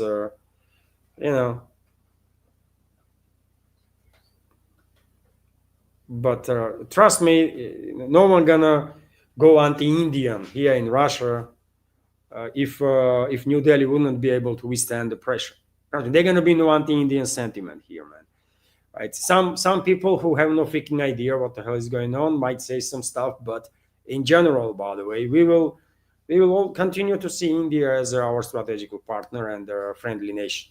This is not gonna change, but for God's sake, man, just don't allow Washington to dictate, man. It's not about oil. It's about standing the ground. We need strong India. We just need strong India. If we want a multiple world to succeed, India has to be strong. That's what am I talking about. Oil. Who cares about oil, man?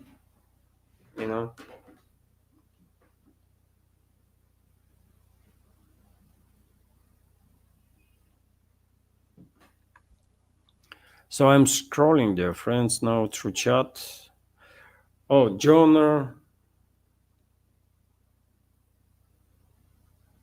We have a record. John, there is a super chat on Rumble, dear friends, from John. Let me highlight her. I think we actually did a record. I think so. I don't really remember previous longest stream. I think it was like 3.5 hours or something like that. But we are already getting closer to 4 hours. So let me highlight, dear friends, super chat from John.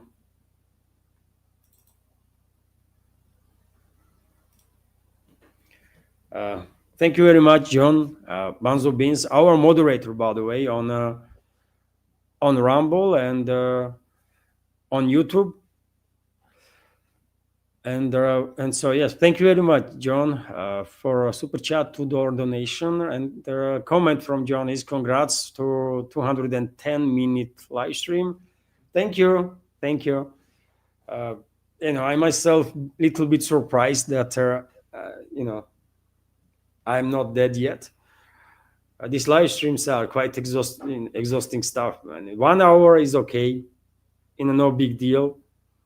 1.5 hours, you are getting tired, and you can see it on my face that if stream is 1.5 hours, I'm a bit tired at that point. 2 hours, it's definitely not easy, especially to stay on focused, by the way, right? Not to lose their rhythm, let's say, right? 3 hours is just freaking too much, man, and anything above is suicide, I will say. So yes, thank you very much, John, for your support. Thank you, and I guess we have a record. Yeah, I know there are channels, by the way, that regularly do 3, 4, 5 hour streams, but it's just not easy, man. It's not easy to stay focused and maintain conversation.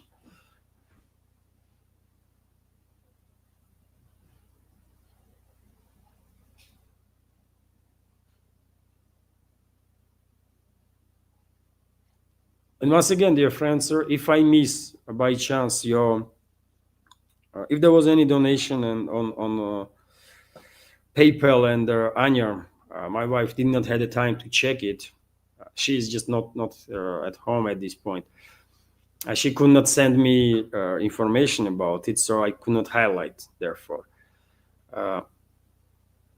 and so, but if there was something there, and I will highlight it tomorrow for sure, 100%.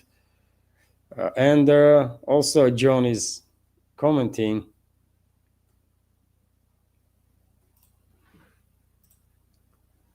Also, John is commenting. Let me highlight, dear friends.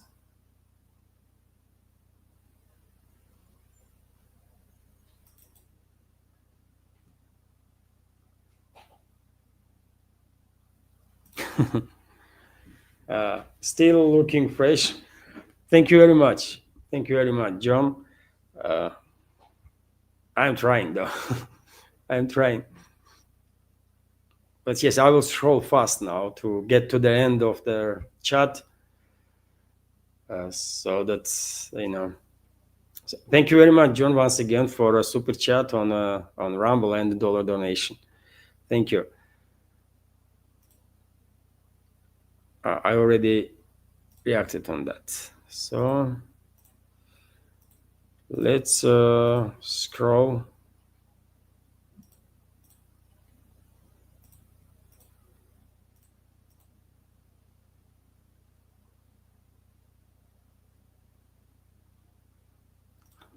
Nikos is commenting.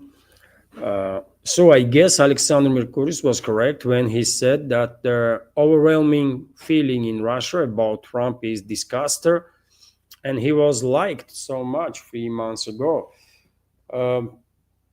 Well, yes, Alexander Mercouris is one of the leading figures in alternative media, by the way, and well-respected leading figures for a reason, right? So yes, he is correct. He is correct.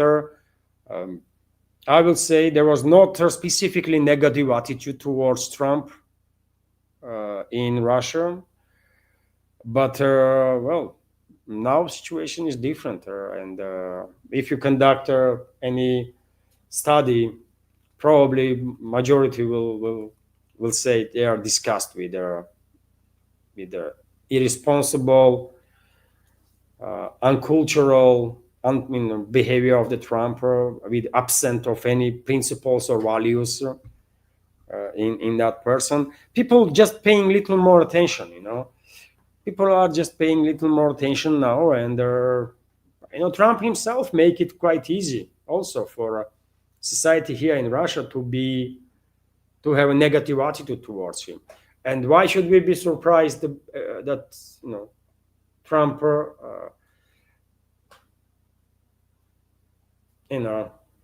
not respected by Russian public, when even Trump supporters, people that voted for him, are disgusted with what he turned out to be or become or was always, right?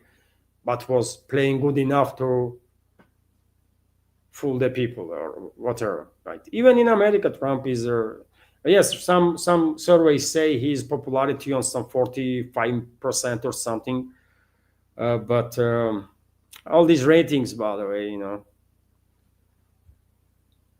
I don't really trust them. It was rating companies, isn't it? That was both times were saying that Trump gonna lose, and he won, so they cannot be trusted. I think so, but yes, here in Russia, probably expectation of the maybe majority or significant part of the society definitely was that maybe it will be possible to reach some agreement with Trump's administration, and so actual de-escalation will happen. But at this point, I guess very few people are on the same page.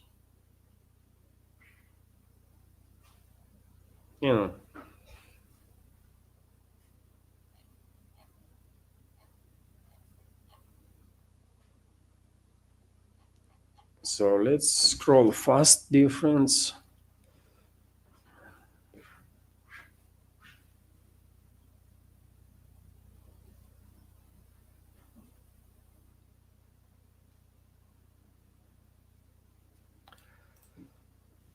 Nidish Kumar is also commenting, Levon, you should understand their secularism is just 200 years old. It will not be like this forever. We have 6,000 years of human history. Well, modern type of secularism may be only like 200 years old, but we had old civilizations that was not really theocratic and not really that focused on religion, right? Or religion was not really playing crucial role in the politics of the countries or kingdoms or whatever civilizations. There was some civilian infrastructure in the place, right? This was the case in, for example, in terms of Scytho-Sarmatian civilization. Was a quite secular one, by the way. One will argue, and a quite advanced one. In Scytho-Sarmatian civilization, females had all the rights, by the way, right? All the rights that Western societies were fighting for until like last 60, 70 years, right? So civilizations were very different, isn't it? You know, legend about Amazons, these female warriors. This legend coming from where? From Scytho-Sarmatian civilization, right? This when there was work done, by the way, on historical sites, graves were found of female warriors. It's a Scytho-Sarmatian culture and Scytho-Sarmatian warriors, and females were buried in the very same way as a male warriors, with all their weapons and the rest of the stuff, right? So civilizations were very different. Maybe Western look or Western take of secularism is, in modern interpretation is relatively new, but in general, it's quite old stuff. And I personally don't think religion should play a role in politics whatsoever. Religion is a very private stuff, right? You pray privately. It's very spiritual stuff. It's you and God, right? You are like communicating. It's a very specific point, right? No matter what religion you have, it's your personal space that you are in, and this should be kept like that. Religion should not play a role in the politics whatsoever, and we should be secular societies, right? This is, I think, way forward, and we don't really need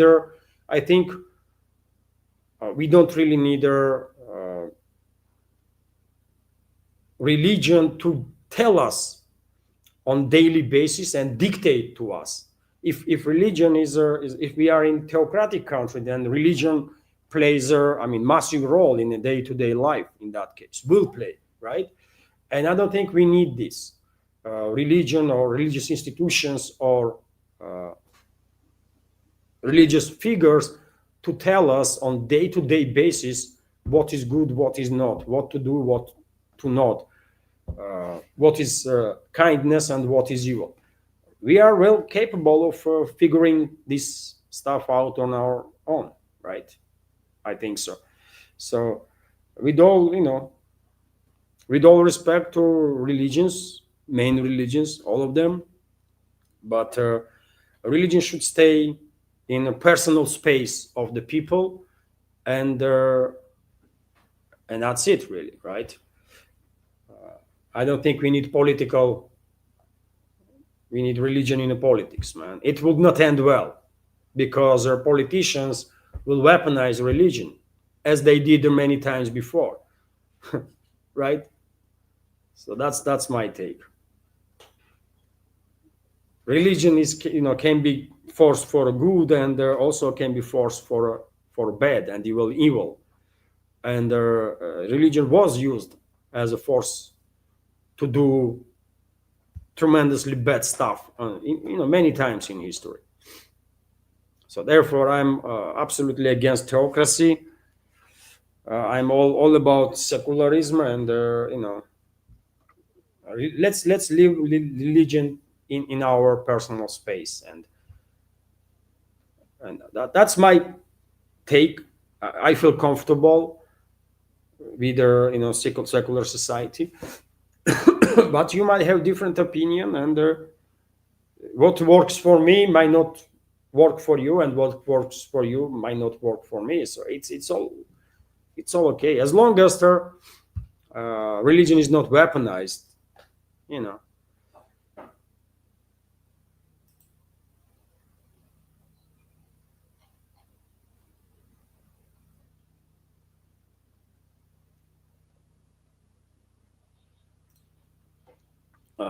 Also, Nidish is asking, Levan, what do you think of a peace treaty between Japan and Russia? Do you think it is done by Japan to slowly wiggle away from their grip of USA?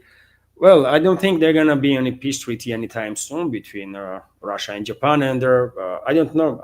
Most members of our community, of course, know, but maybe some just did not pay attention to it. But formally, Russia and Japan are still at war. We just have a ceasefire, kind of. We don't have a peace treaty in place, right?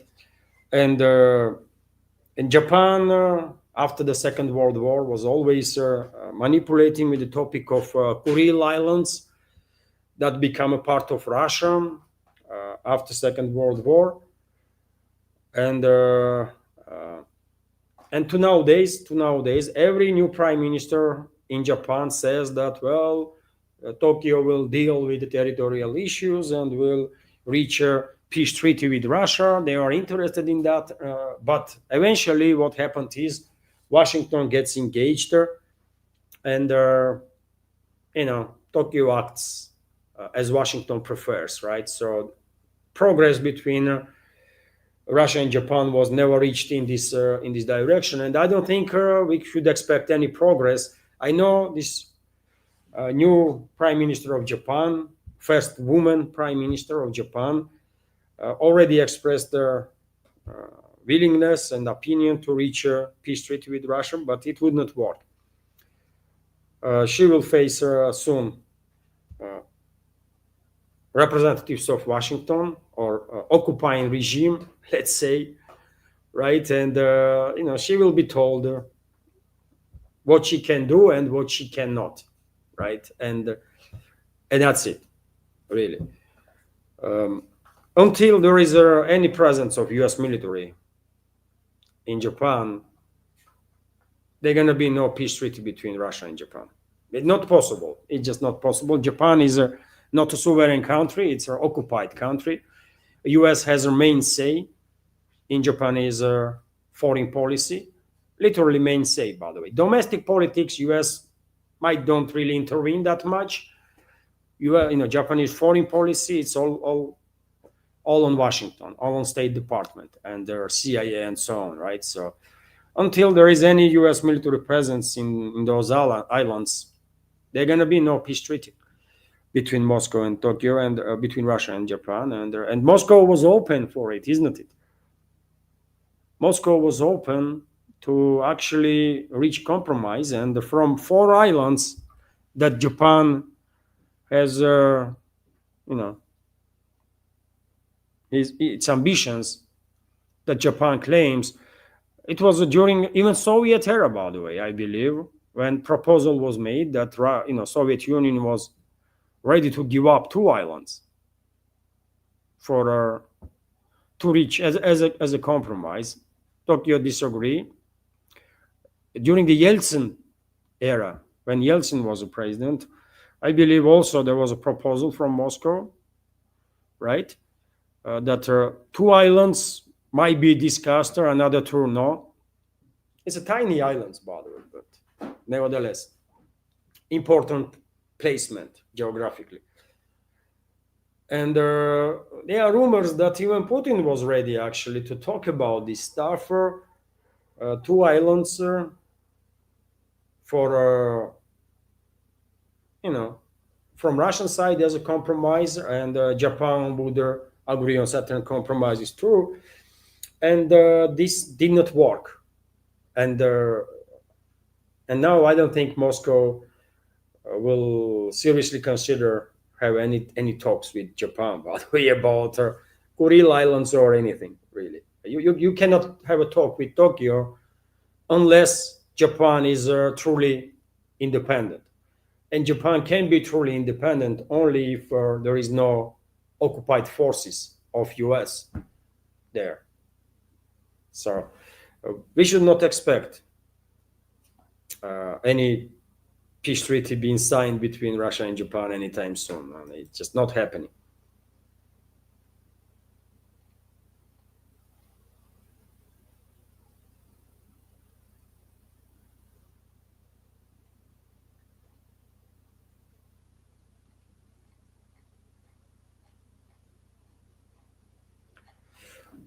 It's 5 minutes and it's 4 hours, by the way. Wow.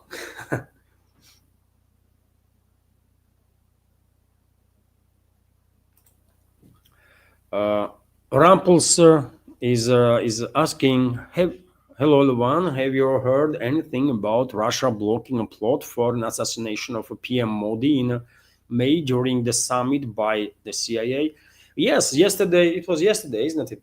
Nidish actually touched upon this subject when CIA operative was killed or neutralized somehow in Dhaka, isn't it? And yes, I have heard about it. I have read about it. There were different rumors, different reports that it was, Russian secret services that neutralized this CIA asset. There are rumors that attack was planned on Modi. There are rumors, all sorts of rumors, other rumors also. Obviously, we don't know what happened, but well, I can imagine that if Russian intelligence had the information that PM Modi is being targeted by whichever force. India is a strategical partner for Russia. India is a friendly nation, right? We might time to time have some issues, but we are strategical partners, and I have no doubts if Indian intelligence, and India has a very formidable intelligence service, by the way, very formidable, right? One of the best in this world. So I'm quite sure if Indian intelligence has information that there is such a plot that endangers any citizen of Russian Federation, president or anyone else, right? They will share information, and if action is necessary right there and then, Indian secret services will do this action, right? And well, Russian secret services will do the same. So maybe Russian, if it was a Russian operator, by the way, let's say, maybe Russian operator find out that there is an immediate threat or immediate action is needed, and this action was taken. Maybe. We just don't know. Maybe Russian side shared information with Indian intelligence, and Indian intelligence do the job. Also possible. We just don't know what happened, but in any case, I'm quite sure both countries, Russia and India, will help each other out, by the way, any way possible. Openly or not, but so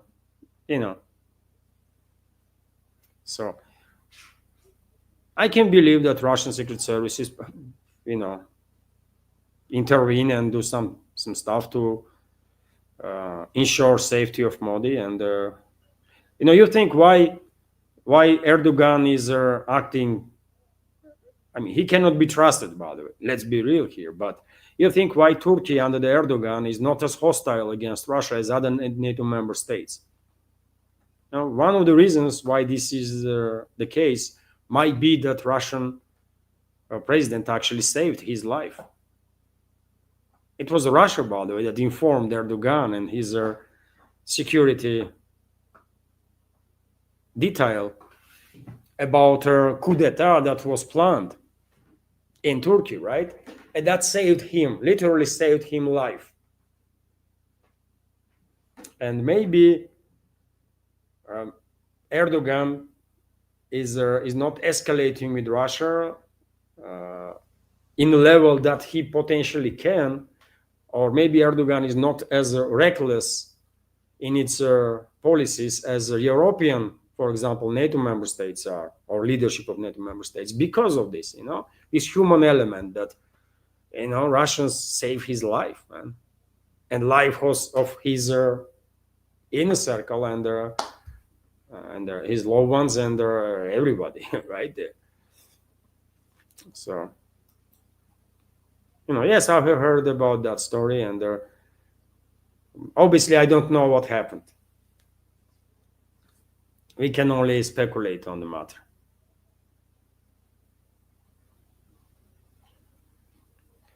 It's a 4 hours, dear friends. 4 hours. Oh, there was a super chat from John Banzo Beans on Rumble. Let me highlight, dear friends.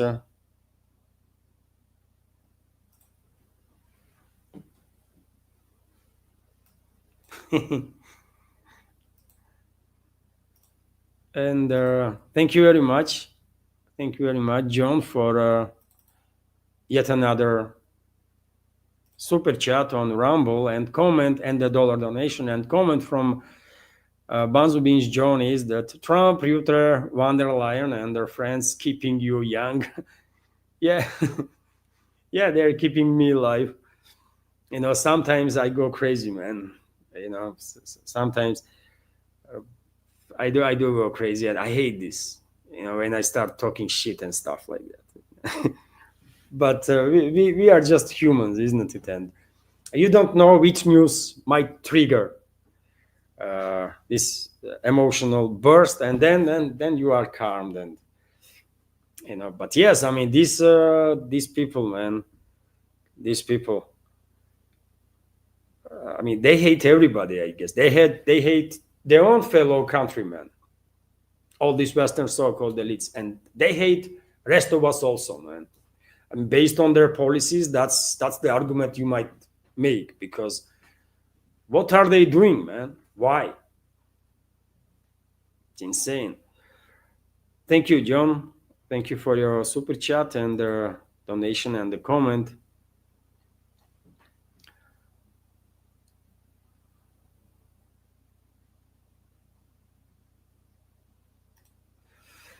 Question from Harry C. Smither. Is not Siberian shamanism one of Russia's 5 official faiths too? Shamanism, I mean, could be. I mean, in Yakutsk, by the way, in the far east of Russia, the shamans are still, quite active and doing their thing. And I don't know if it has status of religion, shamanism. I'm not theologist. You know what? I'm gonna Google it now. I mean, traditional religions here in Russia, there are many. We can go and Scytho-Sarmatians, by the way, had their own religion, right? Before Alans become Orthodox Christians on Russian territory, for example. First Christian eparchy was Alan eparchy, right, in northern Caucasus.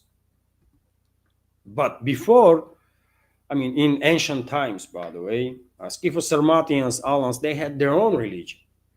But obviously now, because Ossetia, North Ossetia, Alania is a part of Russia, obviously, their current religion, Orthodox Christianity, is, main religion, right? Not what was before. So it's a Christianity, by the way, here in Russia, traditional religion. Islam, traditional religion. Buddhism, of course, traditional religion. Judaism, traditional religion. And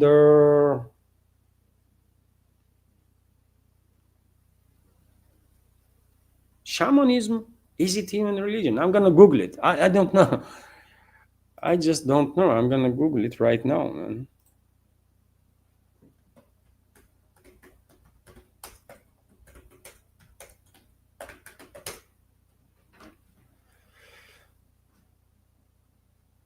Hinduism, by the way, It's Orthodoxy, Christianity, Orthodox Christianity, to be more precise, Islam, Buddhism, and Judaism, by the way. Judaism, yeah. Judaism. I read Hinduism. No, not Hinduism, but Judaism. There is four main religions, as I said, by the way. As I said, there is these four official, main traditional religions. So Orthodoxy, Islam, Buddhism, and Judaism.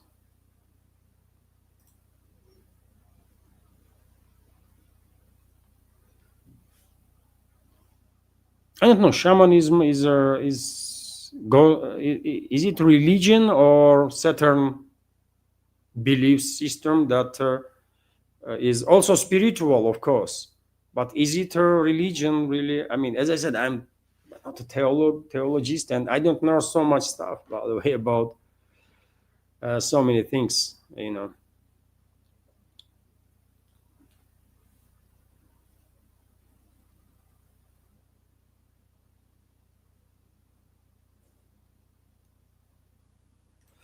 And also on topic of religion, Nidish is asking Luan, interesting, what are the religions you think are fundamental religions, sir? How do you classify them? What makes fundamental religions fundamental?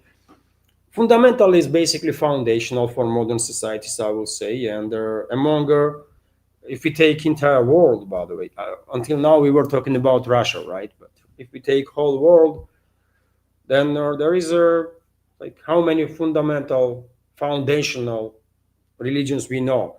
It's let's say Christianity. It's obviously Orthodox Christianity, Catholic Christianity, and Protestant Christianity, right?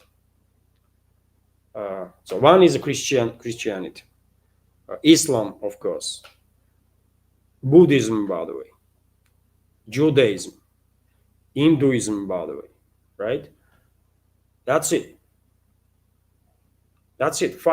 Five fundamental religions in this world. There might be million sects, by the way, right? But right now, there is 5 fundamental religions. And I said all 5. And these religions are foundational for the modern societies, right? In many ways, and that's what makes them fundamental. It's a traditional religion because of the modern society and its traditions being, influenced by this or that religion, right? It does makes it traditional. For Russia, it's a 4 main religion. For this world, it's a 5 because, of course, Hinduism is a fundamental religion, also traditional religion for this world. That's the 5, man. Is there any other? I mean, you tell me, dear friends, but that's it, man. That's the 5 religions that we have right now, only main religions. I'm not talking about all sorts of beliefs and stuff, right? Or sects. There is million of them. But fundamental religions.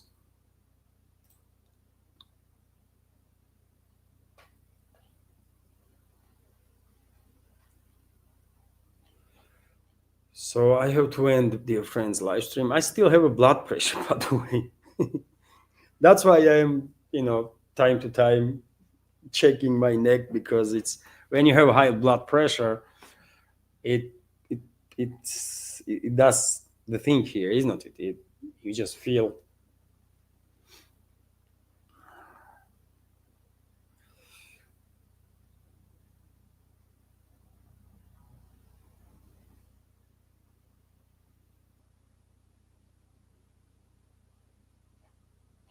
And so let's, let me check once again. John, thank you very much. Banzo Beans send a super chat again on on Rumble, and let me highlight, dear friends.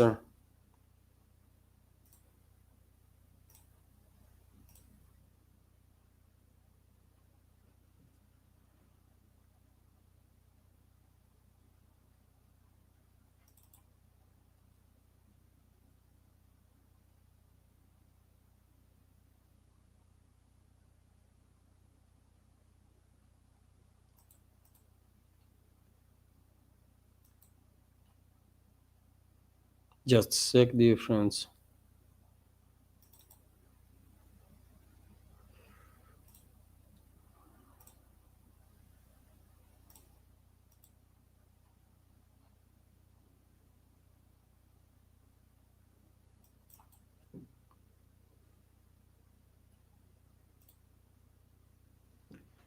Thank you very much, John Banzo Beans, for yet another super chat on Rumble and $5 donation. 240 minutes. John is commenting, and yes, we have a record. By the way, we have a longest stream on this project ever, 4 hours and 11 minutes at this point. So thank you very much, dear friends, for being here. Thank you all, and for your attention and support, and I'm truly grateful, dear friends, to all of you. Thank you, and thank you, John. Thank you. And if I may, dear friends, if I may, I will end this stream right now. If I miss any donation from any platforms, I will highlight it tomorrow. If I miss any question from any support platforms, but today I guess this is it. We had quite a good chat, isn't it? Quite a good conversation. If you have not liked the video, dear friends, or if you are still here after 4 hours, probably you did find the conversation interesting. So please like the video. This might help her. And well, thank you all for your attention. Have a wonderful day, wonderful time, whatever time it is in your part of the world, morning, evening, afternoon, night. Take care, and see you tomorrow. Thank you very much once again.